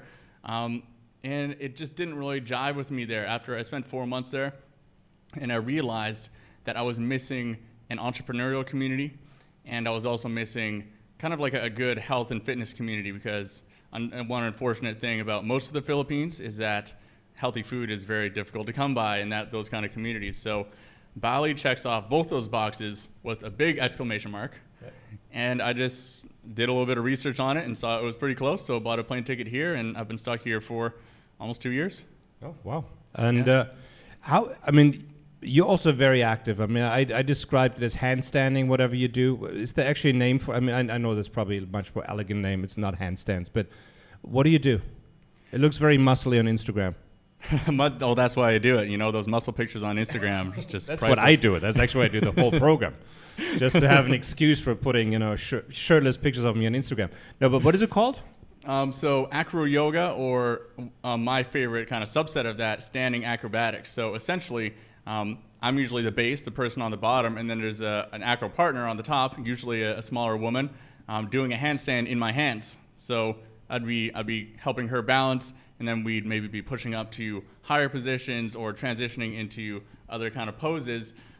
Essentially, it's all about just balancing humans on top of other humans, which is it's just a very fun thing to do, a good fitness challenge, but also like really good social thing, and it's just incredibly fun. So yeah, he summed it up. He's handstanding. I mean, by summary. I mean, my job is mainly to sum up very, very complex technical things, so handstanding for me is good enough. Tell us about your pivot when you came here, because when we first talked, you were doing your podcast, you were getting out there with your story. I see you every day working. You have been incredibly busy. What do you do? Yeah, so I've been really, really busy with my agency, Kenji ROI. So essentially, our clients are brands that want to sell their products on Amazon. So we help them get set up with their Amazon listings. We do all their listing work, like photography, videos, graphics, and copywriting, and then also manage their Amazon ads. So 100% focus on the Amazon space. And the Amazon space has been really blowing up now. And I guess the agency has been around for 4 years. So we're gaining good traction on our SEO has been around for a long time. My podcast has now more than 100 episodes, the Amazon podcast. And we're kind of known as an authority figure in the space now. So kind of all of the hard work we've been putting in for 4 years is kind of getting to that flywheel sort of effect, where things that I've been working on slowly for 4 years are all starting to pick up on each other. So the team has doubled over the past 6 months or so, and we're continuing to hire more people. We're looking at how do we scale our sales team right now. So it's been a lot of hard work, but very interesting ride as well. From what little I know about working on Amazon, obviously, it's blowing up, as you say, especially in the US. I don't know, 3 out of 4 products, every day are now bought on Amazon, which is probably like a Trumpeskian statistic and totally wrong, but it fits the picture right now. Amazon is huge. What is the challenge in such a competitive marketplace for a marketeer like you to get your product to be seen by the right people? I mean, there's so much competition out there. How do you do it? I mean, well, it all starts too with, are you in the right niche on Amazon? Because at the end of the day, on Amazon search results, if you're searching for, let's say like Garcinia Cambogia, just like super competitive supplement where the top sellers can make more than $1 million a month on that one product. To get on that first page of the search results, there's maximum maybe 20 sellers on that first page, so it's very limited real estate. Yeah. And it's pretty much winner take all. Like the people who are on that first page are getting 90% plus of the sales, and the remaining 10% are getting split between pages 2 to pages 200, yeah. Right? So, you have to be competing in the right space for Amazon with the right firepower behind you. Like, you could compete on Garcinia Cambogia if you have $1 million budget and a marketing team behind you. But if you're a smaller brand or a newer seller, you really just have to make sure that there is a good market for you and your budget and your product on Amazon. So that's step number 1. Just one thing. What is that? Because if you say that's a competitive keyword, I don't think I've ever heard that in my life. What is it?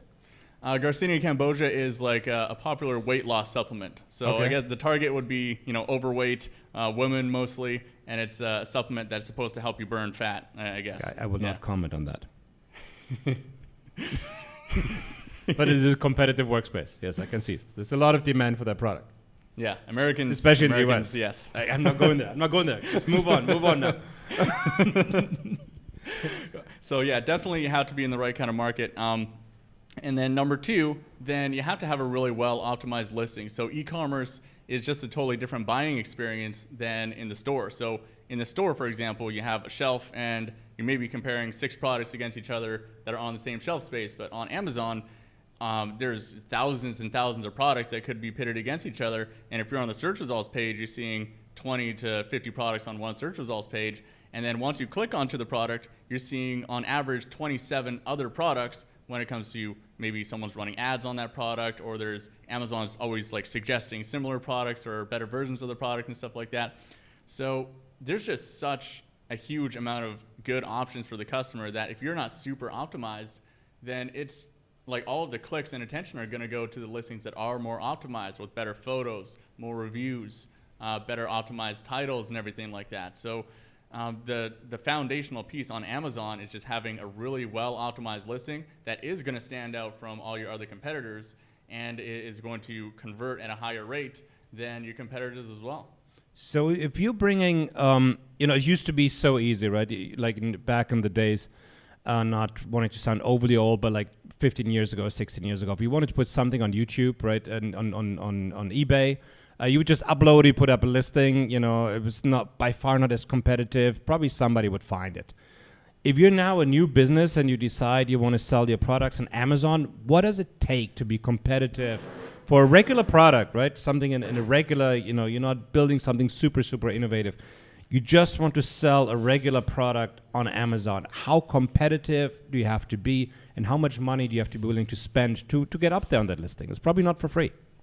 Oh, definitely not. And so one thing about selling on Amazon that is different than some people might be familiar with the e-commerce model of drop shipping, which is, you're only going to ship the product to the customer directly from your manufacturer if they purchase. So you don't have to have a big upfront inventory investment, for example. But on Amazon, all of Amazon's customers expect their product shipped to them within 48 hours with prime shipping. It's just kind of the expectation of an Amazon customer. So really to satisfy that, you have to invest in enough inventory that you're going to be able to reorder with your manufacturer and then get another round in there before you go out of stock. Because going out of stock on Amazon just kills your ranking algorithm, and then it's going to be hard to get back on the first page of the search results when you do get back into stock. So you do have to make, usually it works out to about 30 to 45 days worth of inventory. You have to make that investment up front and then get that shipped into Amazon's warehouses just in case it actually does start taking off the way you want it to. And to get it moving initially, you're also probably going to have to do something like a product launch of some kind. So a common tactic that people will do is usually they'll use a service to give their product away for free to a lot of customers through rebates, and the customers will actually search for their target keywords and then buy the product through that keyword. So you're gaining the keyword ranking. Amazon sees it as a full price sale and as kind of a sneaky way to get your product ranked on page 1. And that costs money too, right? You're giving away free product with 100% rebate, and then you probably have to pay $5 to $15 per unit additional fee for the service that you're using. It's a good chunk of money you have to invest to get things going. And then also the foundational piece that we mentioned before, getting the listings well optimized, good photos and copywriting and keyword optimization is just a good foundational piece that you need. So if you're looking at it, it's a pretty good investment to get things going. And half doing it can be even more expensive, because if you do things halfway and just like you skip the product launch, for example, then maybe you just invested a lot of money in inventory that you're now not able to actually turn over. And that's not a good situation. And how do you work as an agency? Do you work on a retainer basis or based on the ads they're doing or revenue? What is your business model behind it? So kind of two buckets. For the Amazon Ads Management, we work on retainer, which is tied a little bit to our performance with the Amazon ads. And then for the listing setup and optimization, that's on a per project basis. So usually companies, when they're launching a new product or they want to increase the performance of an existing product, then they'll just purchase whatever services they need upgraded the most on their Amazon listings. When you look at the companies you work with, a lot of them will probably have their websites as well, right? Is there another sales channel at this point than Amazon? Is kind of Amazon now the place to be to sell a product, and putting up your own website, nobody's going to go there anywhere anymore? Is it that competitive? How do you see it? I mean, Amazon it's at the point where you can't really ignore it, right? Like if you're not selling on Amazon, you're just missing out on a lot of customers that they're always going to buy on Amazon. So it's actually a pretty common case now that better e-commerce tracking and attribution is coming out now, we can actually tell that a lot of customers are going to a company's website first, and they're finding out about the product. Then they actually go on Amazon and then purchase on Amazon because they're an Amazon Prime customer, they trust the shipping and all that kind of stuff. So Amazon has kind of set the e-commerce standard. There still definitely is room for the own website, but so many brands underestimate what it takes to actually be successful with your own e-commerce website. Amazon just makes it so easy. They drive all the traffic, they have all the trust and social proof with the customers who have their credit card on file and just trust Amazon explicitly. They know they have a refund guarantee if anything goes wrong. And to replicate that on your own website is very, very difficult. And usually to get the traffic alone sorted out, you have to spend minimum $5,000 in Facebook ads. That's the number that one of my friends who does run a lot of Facebook ads to e-commerce websites, he tells me $5,000 is kind of the minimum when he's testing a new product before he knows that it's working. Yeah, it gets very expensive very, very quickly, and kind of the idea you just put it up there and people will come and buy it, right? Like it used to be if you build it, people will come. Doesn't apply anymore. I mean, it's so competitive in the web space right now. If you don't shove it into people's face and you're willing to invest money into it, people will probably not come, no matter kind of what you do. What's next for you, and what's next for your agency? Just grow limitless, or what's next?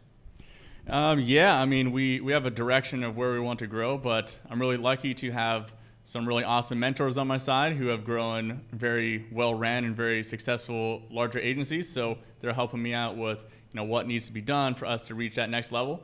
And I just currently see so much potential in the space that we're in. The Amazon seller space and the e-commerce space in general has not only grown massively during the entire COVID situation where a lot of businesses have gone the other direction, but it was trending on that trend before. This has just accelerated it, and I don't think it's slowing down anytime soon. There's still so much market saturation for e-commerce yet to go, and the potential for my agency is just, I see it as massive. So I'm not stopping the growth of the company anytime soon, and just going to stay focused on that.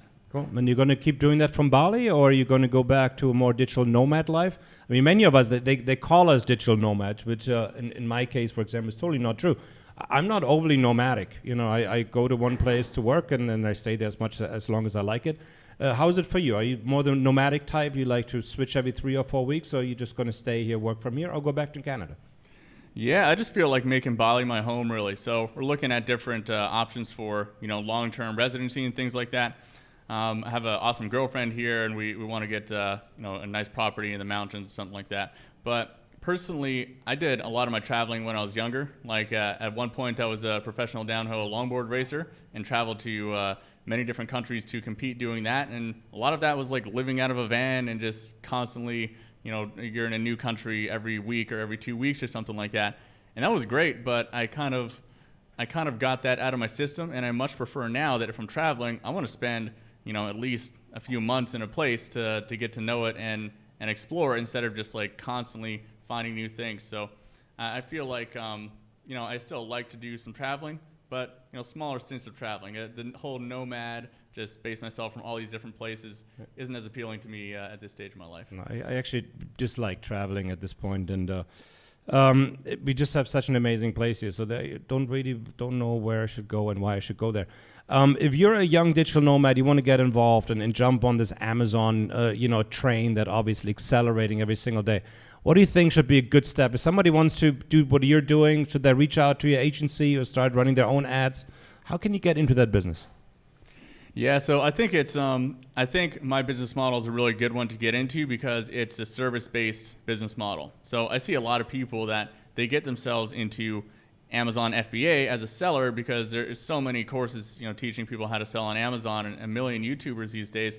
But at the end of the day, that's a very capital-intensive business model that not only does it take a good amount of startup money, but it's very expensive to continue growing it. So just as a very quick example, I know quite a few million-dollar business owners that have more than $1 million a year revenue that find that they actually can't pay themselves any money because they're reinvesting that profit plus even more in lines of credit or something into the growth of their business. So very cash flow intensive.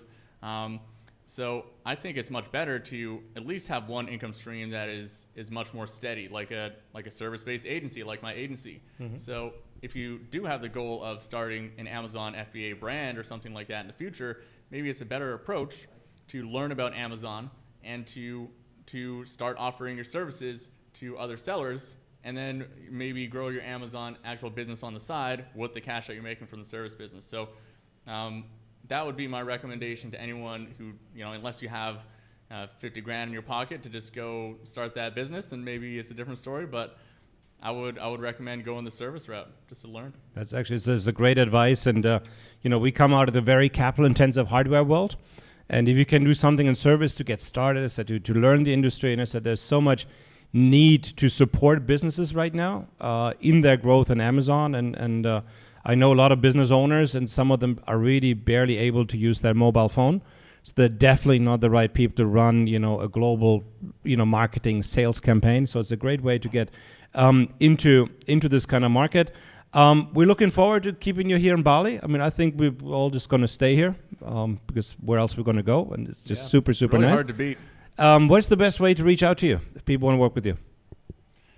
For the Amazon agency side, that would be kengroi.com. You can just reach out to us through there. If you want to reach out to me personally, maybe the best place is on Facebook. So it's just Danny Carlson on Facebook, and you'll see my face there.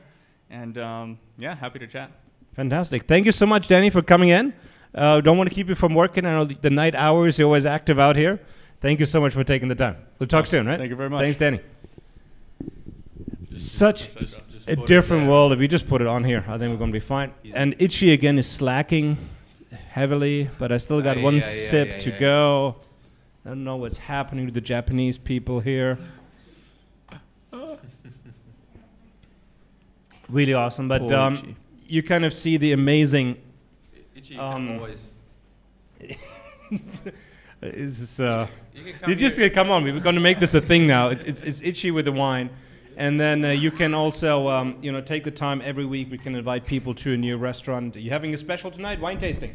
Yeah, that's right. Yeah, you missed it. I missed it because we're always online. So where's the wine tasting tonight? Tonight is at the Alma Tapas Bar at the Pantai Brava, the Brava Beach right there. It's an amazing night. It was so busy right now earlier. It's a great place to go. It's pretty new, right? You just yeah, that's right. Right? Yes, that's right. Yeah, it's pretty new actually. Just before COVID, we were open for about 3 months, and then the COVID hit. But yeah, we are still doing very well. I think it's right now people are just, they're all saying that it's been like COVID, and then I've been staying at home. Now it's time that I really want to have a good meal, want a good wine, and so a lot of people going out, which is great. Yes, and always good specials. What's tonight? I mean, Alma is some of the best tapas specials out there. That's right. Yeah. What is it? 50% off, 2 for 1. What do I get? Free massage. Free foot rub. It's tough to convince at this point, right? Oh yeah. Okay. Let's talk about that later. Yeah. But we are doing a great deal for we have canapes, free canapes, free tapas. We're doing that with the early nights, early time of nights, 3 days a week.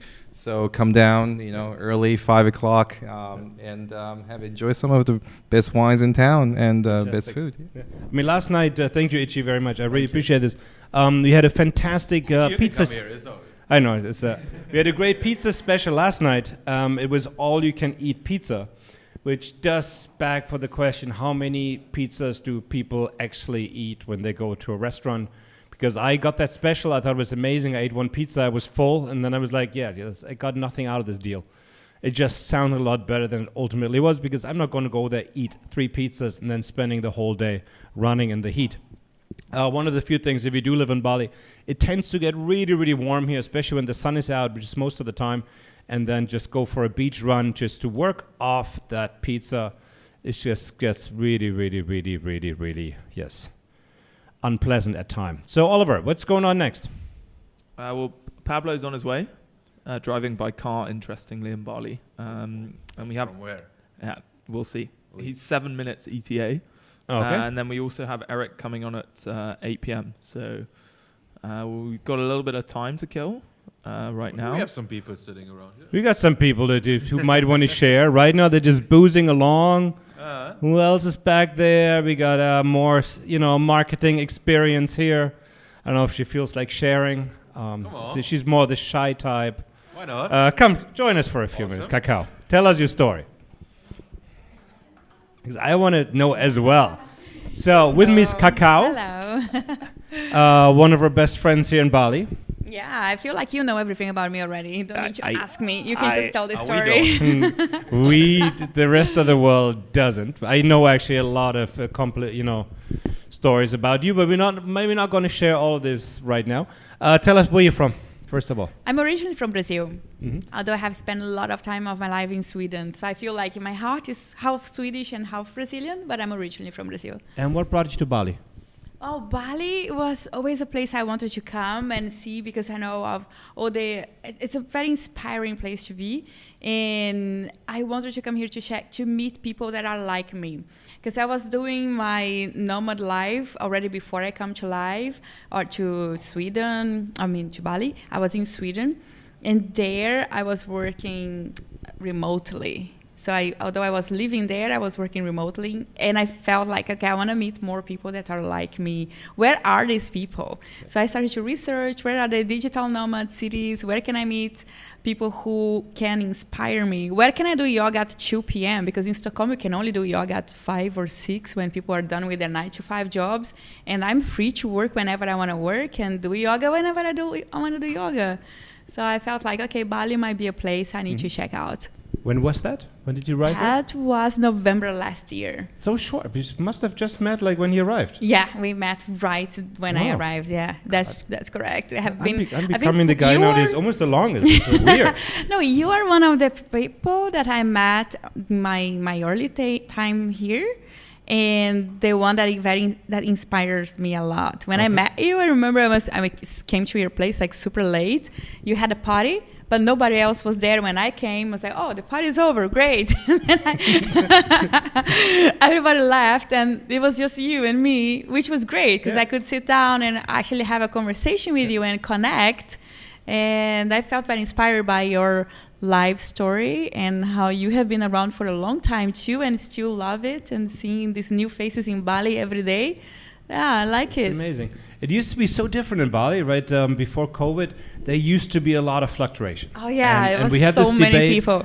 We discussed it like the first time we met, because like if you live in a place where you have new people coming in on a daily basis, other people are leaving, it takes constant effort. Right? Yeah, in yeah, Sweden, you exactly. make friends once in high school, and then Yeah. you have them for life. Yeah. The Here, same if people. you don't call your friends for 2 weeks, they probably all going to be gone. How's Yeah. that changed over the last few months? Well, now we are like a small village, even, you know, everybody. You go out, I even joke with my friends, like we go out and we try to work and we go, okay, let's go to this cafe and work from there. But on the way to the cafe, if you make one stop, you meet 10 people and you start chatting with them. And then you stop somewhere else and you meet some other people that you know. Now everybody knows everybody here. And this is actually very special. It's a feeling of a small little village, but with very open-minded people. Very international people from everywhere. So I have never seen a place like that in my life. There is Bali before Corona and Bali during Corona. Yeah. I love both, to be honest. I love both. The one thing we missed a little bit, the parties have not improved. Oh yeah, that's right? for sure. The parties were better before. Now we have to be very careful. Like you could do in Bali. I mean, I'm married, so it doesn't really, affect me in that kind of way. But before you kind of didn't have to be so careful because people would leave all the time, right? So whatever stupid thing you did one day, 2 weeks later, nobody would remember. Now it's literally like a village of 500 super hot, well-trained, yoga-making, vegan, fun people. And, you meet them again wherever you go. I mean, we really have become this odd little, super hot little village. I don't know what happened. Yeah, super hot little village. That's the right way to put Bali now. It's really, we should change the name of Bali. Super hot. Super hot No, we little should village. just let other people in there who make us look better later on. Things will change.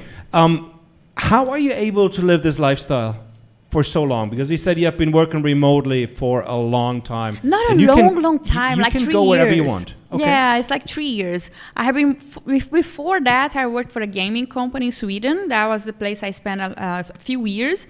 And before that, I was a TV presenter in Brazil. So I have 2 main super fun jobs. And after that, I could not work for a corporate, like a normal office, boring job, which I did after my gaming company, or the game, not mine, but the gaming company I worked for. I did work for 2 extremely boring companies, and I was like, oh my God, this is not me. I just can't do this. And I actually like to joke with my friends about I came to live for leisure, not for work. Or how do you say that in English? You know, there is a saying in English like, do you come here for work or for leisure? Yeah, you live for life or you live for work. I know the saying and I'm terrible at saying. Anyway. I am really, because I use the German versions of it, which are close to the English ones, but not precisely, so it gets super embarrassing. Yeah, but answering your question was like 3 years ago, I was in one of those jobs, or the second job that I had after this gaming company, and I was like, okay, this is not for me. I'm just gonna do my own thing. So I took one sabbatical year. I just put some money aside, and I decided to just do anything I want to do, and went for fun. And this year became 3 years. You went to LA, right, for fun? I went to LA, I went to Australia, New Zealand, Spain, back to Sweden a little bit, and then I lived in the States for some time, and I decided to just do anything that I wanted to do. And the idea was to do it for 1 year and then get a job. But during this 1 year, I just found myself in like, I'm not going to get a job. So my sabbatical became a 3 years journey now. And I'm so happy for that. It's actually so hard. I mean, that's the one thing that scares me.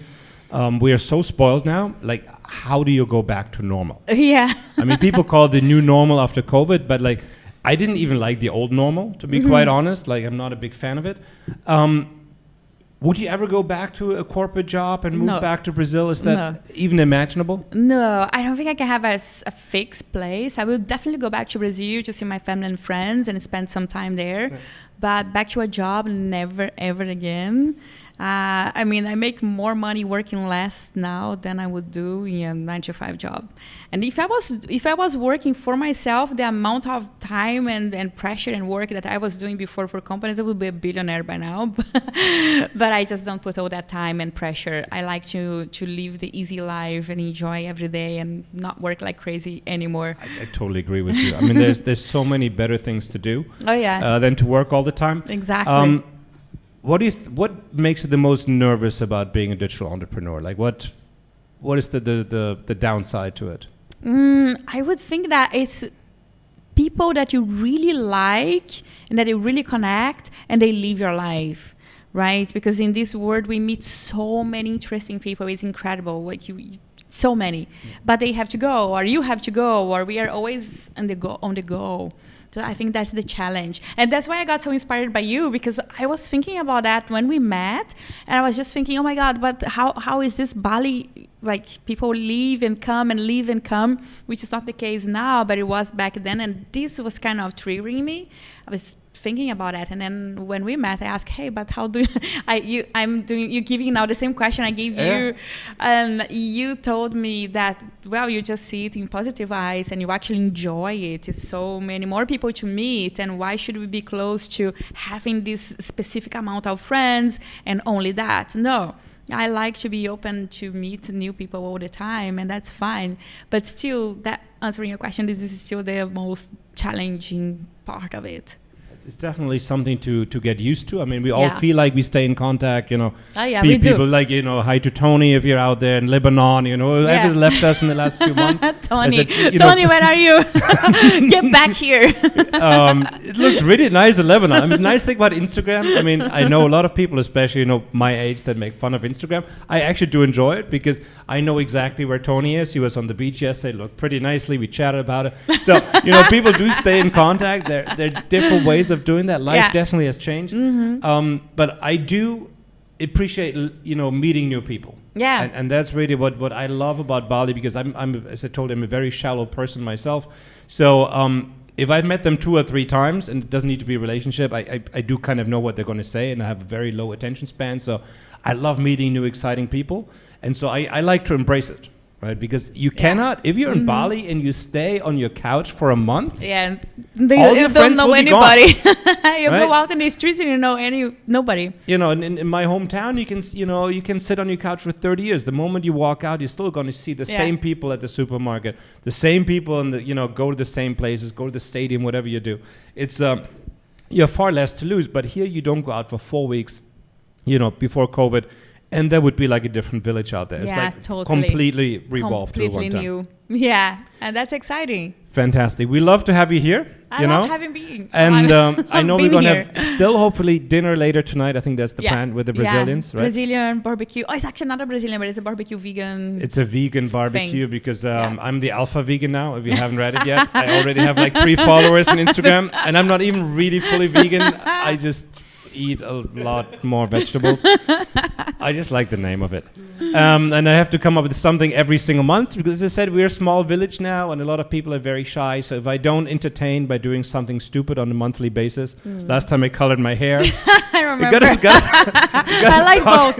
You look amazing both colors. Yeah, that's actually the nicest thing anybody has said about this. And it's a total lie, but I appreciate it nonetheless. It's true, it's not a lie. I don't lie. It got us through an entire month in our little village, right? For 1 month, everybody I met, and I know a lot of people, everybody was commenting on my hair. And the only person that ever said looked nice was Oliver's girlfriend. She just is very, very nice at heart. Far too polite. So we try to make something up every single month just to entertain ourselves in a little, super hot little village. Thank you, Cacau, for coming on the program. Thank you. And I see you later for dinner. Yeah. See you. Bye-bye. Oliver, what's next? This is I should have become like a late night show host. I'm just warming up. Exactly 2 hours 15 into the program. This is so much fun. Yeah. What's next? We have a little bit of time before Eric joins us. Okay. So I don't know if we want to introduce anyone before they play an amazing session. Yes, I actually got an amazing guest online, and I told you that we started this program initially. It was called Clean Tech Karaoke, and then somehow the karaoke died, and it became 100% clean tech, which is great and is definitely going to change the world. But how about combining the two things? Like making an impact, making a better society, and enjoying to make music. And as we said before, Bali is a place where a lot of incredibly interesting, hot, talented people come together. And they also maybe see a little bit the future of our society, how it can be, and live accordingly. And this is why I'm so happy to introduce one specimen like that is hot, talented, smart, and changing the world. My friend Pablo, who's going to be joining us here on stage. And he might have even brought his guitar, which he's actually very good at playing. And there's a whole story to it. Pablo, come on, join us up here. Hello, how are you? Excellent. Pablo also just came here right before COVID, I think so. Yes. Got stranded here. Yes. Tell us something about yourself. Where are you from? So first of all, thank you, Julien, to join this wonderful program. So I reached Bali on February, middle of February. Yes, I used to live in Delhi, in India, in the incredible India, from the last 15 years. And just I reached here just to do some work for a client, because I'm working as an international lawyer consultant, and I had a client who wanted to start a business in Indonesia. But then some news were coming from China about this COVID-19. I say, okay, I think this is the moment just to leave Delhi. No, it's crowded place, Delhi, and I want, okay, let's go to Bali, and then start everything. Well, I mean, personally, I think it's always a good moment to leave Delhi. And always a good moment to come to Bali. I mean, they could not, I mean, we work a little bit for a company called Tata, you might have heard of, and so yes. I only know New Delhi, and I only know one road from the airport to Rohini grid station. That's literally all I know of India. I've heard that's a lot bigger than that. How is life in New Delhi? I mean, that one road, I cannot imagine living there for longer than 48 hours. We can say it's not easy life. The quality of life is not what we think. I mean, initially, India claimed us as a spiritual country, and is like that. It's a good place for traveling and for adventure. But living in Bali, in New Delhi, is a tough place, to work.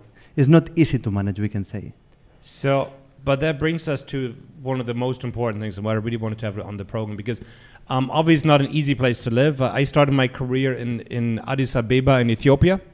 Also not an easy place to live. It has gotten a lot nicer over the last decade. It's like a richer resort town compared to what it was a decade ago. But you didn't come to India just to hang out because you like the climate. You're actually a change maker. You try to improve society overall for the most vulnerable people out there. But what do you do? Yeah, the thing is that I started my experience in India 15 years ago. Just I joined as a humble volunteer for the Mother Teresa mission of charity in Calcutta, and they then start something inside of me. And in 2009, I created my own NGO. It's called streetsofindia.org, through which we are investing in education for poor people, okay? Educational for children, for women, for disabled people. And this is what I'm doing now. Mostly what stuck me in India was the social work. And then I start also giving value to Spanish companies, Spanish clients who they wanted to introduce their business in India. But you're a lawyer by trade, right? Yes, I mean, I'm a special lawyer. I mean, you're a singing lawyer, I know that. Yes, but I'm a copyright lawyer. Okay. Even the discipline I choose, because I felt more comfortable there, was the copyright. So my main artist during most of my time as a lawyer have been musicians and authors, and I take care of their copyright rights. That's fantastic. So you're like the equivalent to a patent lawyer for us. Yes, yes, and patent you lawyer. can do that probably from anywhere in the world. Is that kind of what also made you a digital nomad? I mean, you're a nomad in a way, right? Totally. In this sense, Julien, the copyright, most of the international copyright lawyers are quite similar. I mean, most of the countries, they have their own regulations, but international copyright law is quite similar. Okay. I mean, the same, very similar to Spanish copyright law is the one that we can have it here, we can have it in India, in Addis Ababa also, it's work like that. And so when let's say, I would be playing now some music I'm not licensed to do, and I would have 10 billion viewers, you would be the guy that sends me the invoice for that. Yes, is that kind of the job? Yes. Or the one that is going to defend you if someone claims on your music. So very, very good. But that is something, that's a great job for being a digital nomad, right? Because you can do that from anywhere. Yes. I mean, my main business is giving support to Spanish companies, South American companies, I mean, European companies that they want to approach to this part of the country. But also I have another business, is the copyright law. And I'm assisting to all these kind of artists who they want to preserve their rights. They want someone who can give the best advice for the protection and everything. But you decided to actually live in India. I mean, that's the one thing, I've done, a lot of countries for the German Development Agency, and, I'm getting a little bit older. I don't want to live at the front line anymore. I'm a little bit old and spoiled now, right? If I don't have my comfy bed and have an amazing environment, can go to the beach. What made you decide to live there for so long? I mean, it's not the easiest way to... Yes, but the easy thing, the easy things, I don't like the easy things. I like the challenge. I mean, live in India, support, poor communities. This for me was a challenge. It's not easy to live in India. It's not the best option to live in Delhi. But I mean, sometimes when you live outside of your, we can say, comfort area zone, is when you grow yourself. Okay, that's why my decision just was, we can say, not sacrifice. I mean, I've invested my time, my efforts, my own resources, and all the supporters of Streets of India NGO just to support these people. They deserve it. We could be in that other side, but we are lucky that we are in the lucky side, no? But we have to do something for them also. How do you feel? What is your personal influence when you're there? Does the operation now work the same when you're in Bali, for example, or do you still feel that it's a very hands-on, and if you're not there to make a difference, that good question, it might divert? Because that always was my issue when I was in Africa. I always felt when I was there like things were moving, but the moment I would get back on the plane, it was just another gringo who just did his time and then left. The thing, good question, because something happens because of COVID. So because I'm stuck now in Bali because of this situation, because I'm not able to come back to India at this moment. Okay, so then, and also we have moved our priority. We have moved from educational projects, because all the classrooms, all the schools are closed because of the compliance of the government. We have moved our mission just to feed all our communities, to give food to them. Then I started to do a fundraising campaign, which started 8 months ago. Okay, until now we have got, so one, I can tell you because I've checked the information just half an hour ago. In this last 8 months, we have got 180,000 menus, I mean rations of food for our people. And I did this, of course, together with my counterpart, with my people, but also from here, with social media, with supporters that they trust in me after 10 years of good work, of course, and they have been supporting with small donations. You just, with 15 euros, we can cover, sorry, with 27 euros, we can cover the food for a family of 5 people during 30 days. Wow. And we have got this through these donations. So what is the link again if people want to donate? I mean, I think it's a great cause, and we're definitely going to put it up on our website, on our app, everywhere else. Where can they reach you? Streets of India? Streetsofindia.org. And it's a US based, or it's a Spanish NGO. Okay. Yes. Okay. Just for the tax deductions, just make sure you get the right documentation. Yes, of that. Of course. But it's really an incredible project, and thank you. As I said, you have put so much personally into that. I have to ask you one other question, because when we met, and somebody sounds like that we all meet here being very, very active in our workspace, but we actually met on a Sunday singing songs, Spanish songs, in one of our favorite Spanish restaurants called Pescado. El Pescado, good place, good great place in special Bali. on Sundays. Yes. We don't just want to advertise Ichi's restaurants. We're open to all kind of great deals. What's your background in singing? I mean, that is such a surprise story. When you grabbed that guitar, that was like, they came out of nowhere. I mean, I was part of a Spanish traditional folk group called Tuna. I told you, not the fish. Tuna is the name of our tradition group. So we were students from the university, in my case, in University of Law, and we started just playing music, go around, traveling here, there. Then I've learned a lot of these people just to play everywhere. I don't consider myself as a musician. I consider as an artist. Okay, I mean, for me, the audience inspired me, and that day the audience was incredible. In fact, you were part of that audience, no? That's why it's so fantastic. Actually, that audience was mainly Canary Islands in Spain. Just Oliver? to jump in there, really excited to hear you play later on. But I think we can jump over to Eric right now, who's joining us from the UK. Should we do a little talk with Eric, and then we see you to sing a little song? Yeah. Yes. Would you be okay with it? A little 15-minute interview, and then we'll hear your amazing Because we definitely want to hear you sing. I think it's a fantastic story. And we're going to go back now and talk a little about sustainability and deep tech for the next few minutes. And then we're going to see you back up here. Let's sing a song. Great. Thank you so much. It's going to be an amazing finish to this program. And thank you for coming out. Thank you, Ichi's Julien. here. He's the man also with the red wine tonight. And but if I repeat this long enough, he has to do this for the next 130 episodes.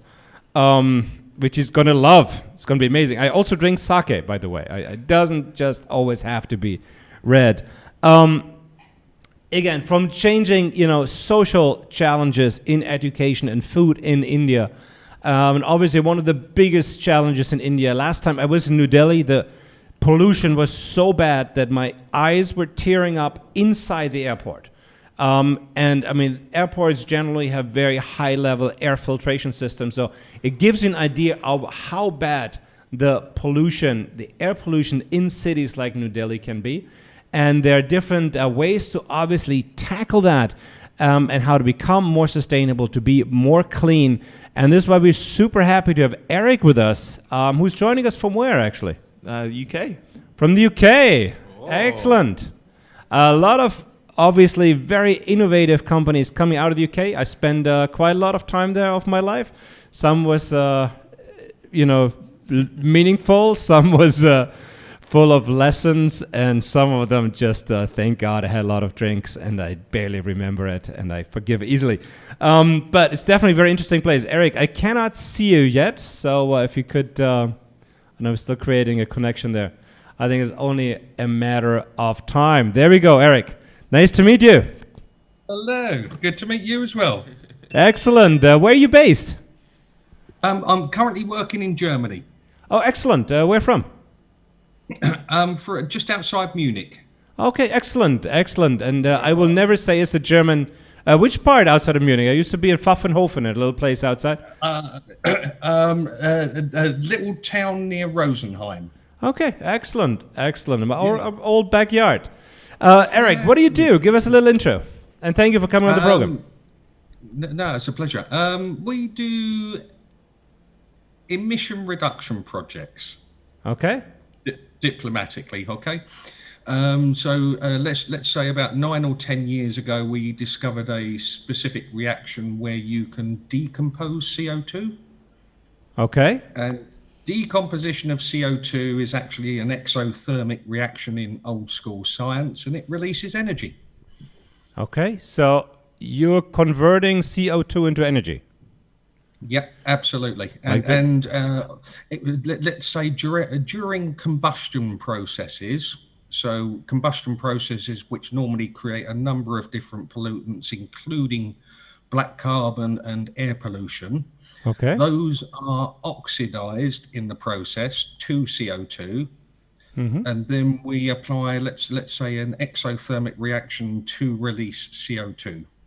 Okay. So to decompose it into its constituent elements or its substrates. So you're turning it back into solid and oxygen, or am I?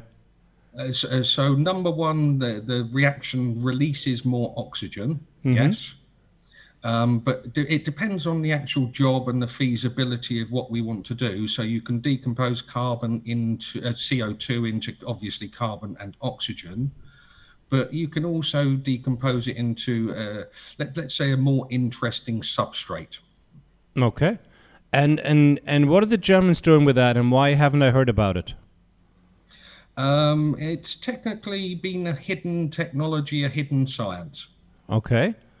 And hidden. I mean, I've worked for the German government for the last 12 years, and my key expertise is actually in high temperature, fluidized and fixed bed gasification. So in carbon conversion through exothermic processes, to be quite precise. Why has it been hidden? Let's just say that once you understand what is really going on in, let's say, heat and thermodynamic reactions, you actually get to understand a lot more about energy and what the source of energy is. And let's just say that these reactions lead also to multiple medical applications as well. And let's just say that the technology and the knowledge and the sciences are highly disruptive to current economic structures. No, we like that, though. I mean, I'm generally have to say, and people always come to me and say, listen, because, work a lot with government funds, and they said, there's something that, you guys don't fund. And I said, generally very open, and we love disruptive, but especially, the laws of thermodynamics, physics, and also the key rules of chemistry have been really kind of tough to beat. Where does your research come from, and why is the time now? Right. Okay. So let's just say that 8 or 9 years ago in a laboratory, we decomposed CO2. We established that the process didn't align with any laws of physics, chemistry, thermodynamics, and energy conservation. So we therefore established that there was actually a completely different reaction going on, and that all of mainstream science doesn't know what in reality is actually happening. Okay, is that more? I mean, we had. Is that more in line with maybe a cold fusion process or something again totally different? It's close. So let's say cold fusion equals kinetic reactions. Okay, super interesting. And where does that stand now? Are you commercializing this, or is it lab scale, or what are the steps for your company you're taking right now? Right. Okay. Because the technology is that disruptive to existing business models and economic structures, we are rolling the technology out under multiple projects around the world, but only under a power purchase agreement. Okay. So just so it's to become big and indistributable as quickly as possible. Is that the strategy behind it? Absolutely, but also commercially viable to maintain governments and current taxation structures. Okay. I mean, I obviously, I'm really hoping for some disruption, because I have to say that the last decade for me in just this incremental changes, I don't think it's something to be overly proud of looking back at. It's just simply moving too small to tackle the challenges that we have. Is there any way that somebody can get involved in your company? How are you structured right now? We're structured through multiple level SPVs. Mm-hmm. And let's just say that we are willing to talk to interesting partners and potential business partners who, and including governments as well. We're also liaising with a number of different governments around the world about setting up, let's say, a new energy distribution model in their country. Okay. And how can people reach? And also, can I just say that also, let's just say there's a direct interface with financial instruments and financial markets to create this transition expediently. Yeah. So what is the best way to reach out to you? If I'm enticed now and I say, I love disruption, right? I write for Disrupt magazine, but I just haven't seen a lot of it, to be quite honest. The most disruptive thing in the energy industry in the last decade I have seen is that Germany has dished out a lot of taxpayers' money to make solar cheaper. That's pretty much the most exciting thing that happened in the last decade. But that's really not a technical breakthrough. That was just a very, very, very poor administrative idea that just panned out for the future of energy. But other than that, I mean, let's face it, the last 50 years have been rather uninteresting in so many ways. If I'm enticed now, as in I'm just ruining the entire reputation of my entire industry, right? But if somebody is enticed now and wants to do this, what's the best way to reach out to you? Right. Okay. So ping me an email through the website is the first thing. Okay. Mm-hmm. But let's just say that there is going to need to be let's say a worldwide collaboration on releasing the knowledge and the sciences behind this new technology. Well, not a new technology. It's a very old technology. Okay. We need to retrain politicians, engineers, academia in the sciences behind let's say the reactions, the kinetic cold fusion reactions that are going on, that will lead to potentially a significant disruption in, let's say, multiple structures within society. But this transition is essential. It is going to happen with or without them. So we'd rather, let's say, work collaboratively and positively to create this transition of energy, but also global human knowledge. I mean, that really sounds exciting. How long are you going to be staying there around Rosenheim? I'm here for another 3 days, and then I'm off to another couple of countries that I don't want to, let's say, disclose on the video. Okay. Really awesome, though. Just in case you want to reach out to somebody, actually a very, very funny story. Since you're on Rosenheim, the person who's running the research lab at the Stadtwerke Rosenheim was with me on an energy multiplication technical mission to Kazan, Tatarstan, years ago to Gazprom Labs, and where we actually were following up on a lead on energy multiplication coming out of a Russian lab. We never really saw it work back then, but it's just a strange coincidence since they were there on site. It ended up for me being totally drunk on a Russian airplane, being jailed for drunkenness. But there's a totally different story. But if you're looking for somebody that's very, very good and very open and knows a lot about carbon conversion, any kind of process, more than happy to make an introduction there. Maybe you guys have time to sit down. Very innovative, a very smart guy. His name's Yves Noel. And it just happened to be in the same place. But I said last time we saw each other, we were running out for the German government looking at something as crazy as energy multiplication. Just didn't work out that time. But I had a great trip nonetheless. Brilliant. Small Absolutely brilliant. So let's just say that with reference to energy multiplication, that technically is, let's say, an oxymoron statement. Yeah, I'm really summing it up, trying to make it easier. Of course, I had a much more technical explanation. But my job is, I work in finance, is to make very complex things sound easy, right? So, and sometimes if you make it really easy, it's very difficult to follow it up. But this is really very interesting. Eric, thank you so much. We're going to put up your website. And please, as you're coming out of hiding with your technology, keep us posted. Right? We're all ready for some disruption. I don't own any energy stocks. We're not funded by anybody. We're free to disrupt. No, absolutely brilliant. And please send me a copy of the video by email. That would be brilliant. Absolutely. Okay. We'll do that. Eric, thank you so much. I appreciate your time. Thanks very much. And have a great day. Good night to our old home, close to Munich, Germany. All the best. Okay. Exciting stuff. And again, this is exactly what we love talking about, because we have a very, very broad network of companies who are reaching out to us. And even though I've been doing this for a decade in government, we always try to stay open to new ideas, because fundamentally the laws of physics, thermodynamics, we know them quite well at this point. And we have not been able to really challenge them up to this point. I mean, they really always remain true. And they might remain true for the rest of our lifetime, and maybe kind of doomed to like limited efficiency and more heat generation than power and all these other things. But I think we should still try, and we should look at all other technologies out there that might make a difference, that might have not looked at before. And the energy market has not been disrupted so far, but I think we're really, really, really ripe for it. And I would love to see that within my lifetime.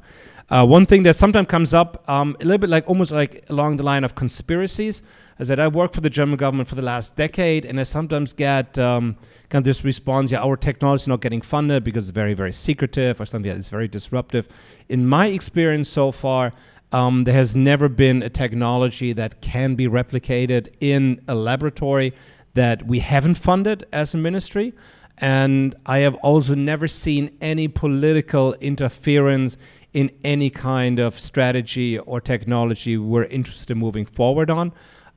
I simply, from my limited experience and 3 generations of my family in politics, I simply haven't seen it. So that might be the case in other countries, but at least for Germany, if you come up with something groundbreaking, there are probably a lot of universities that are more than happy to cooperate with you. And there's probably going to be some funding for it. We might kind of give it a stupid name, so nobody really figures out what the hell it's about. But there's definitely not a no-no. So let's disrupt the industry. I think is really, really ripe. But the laws of physics and thermodynamics really have been a bitch for the last decades. Not really made a lot of progress in that. But I talked enough about this. Let's bring on the music. Because what I wanted to do since we very first time started 117 episodes ago is to combine changing the world, making an impact, and making music. In my personal life, I like to add sex to that. We're not going to do that today. But impact, change, technology, music, how much better does it get? Pablo, what are we going to hear? Okay, so we can sing. This is not a Spanish guitar, but we are going to play a Spanish song. Okay, a folk Spanish song. Okay, good. It's called Porón Pompero. It's a typical Spanish song that I've been playing a lot and I've enjoyed a lot with so many people. Okay? Excellent.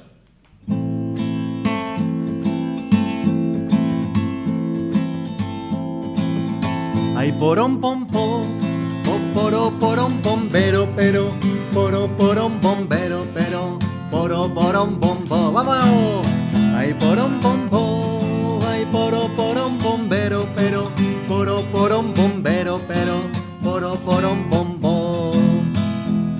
Y el cateto de tu hermano, que no me venga con leyes, que payo yo soy gitano y tengo sangre de reyes, que payo yo soy gitano y tengo sangre de reyes en la palma de la mano. Come on, Julien. Porón pompo, poro porón bombero, pero poro porón bombero, pero porón bombo. ¿Cómo dice?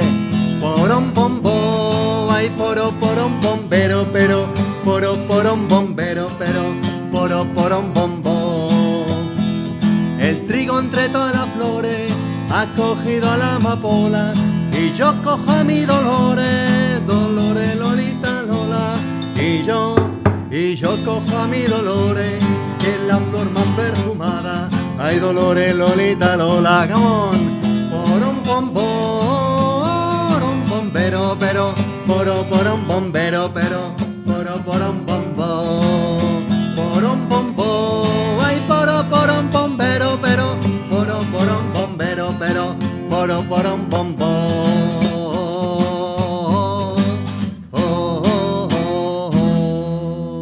For you, my friend.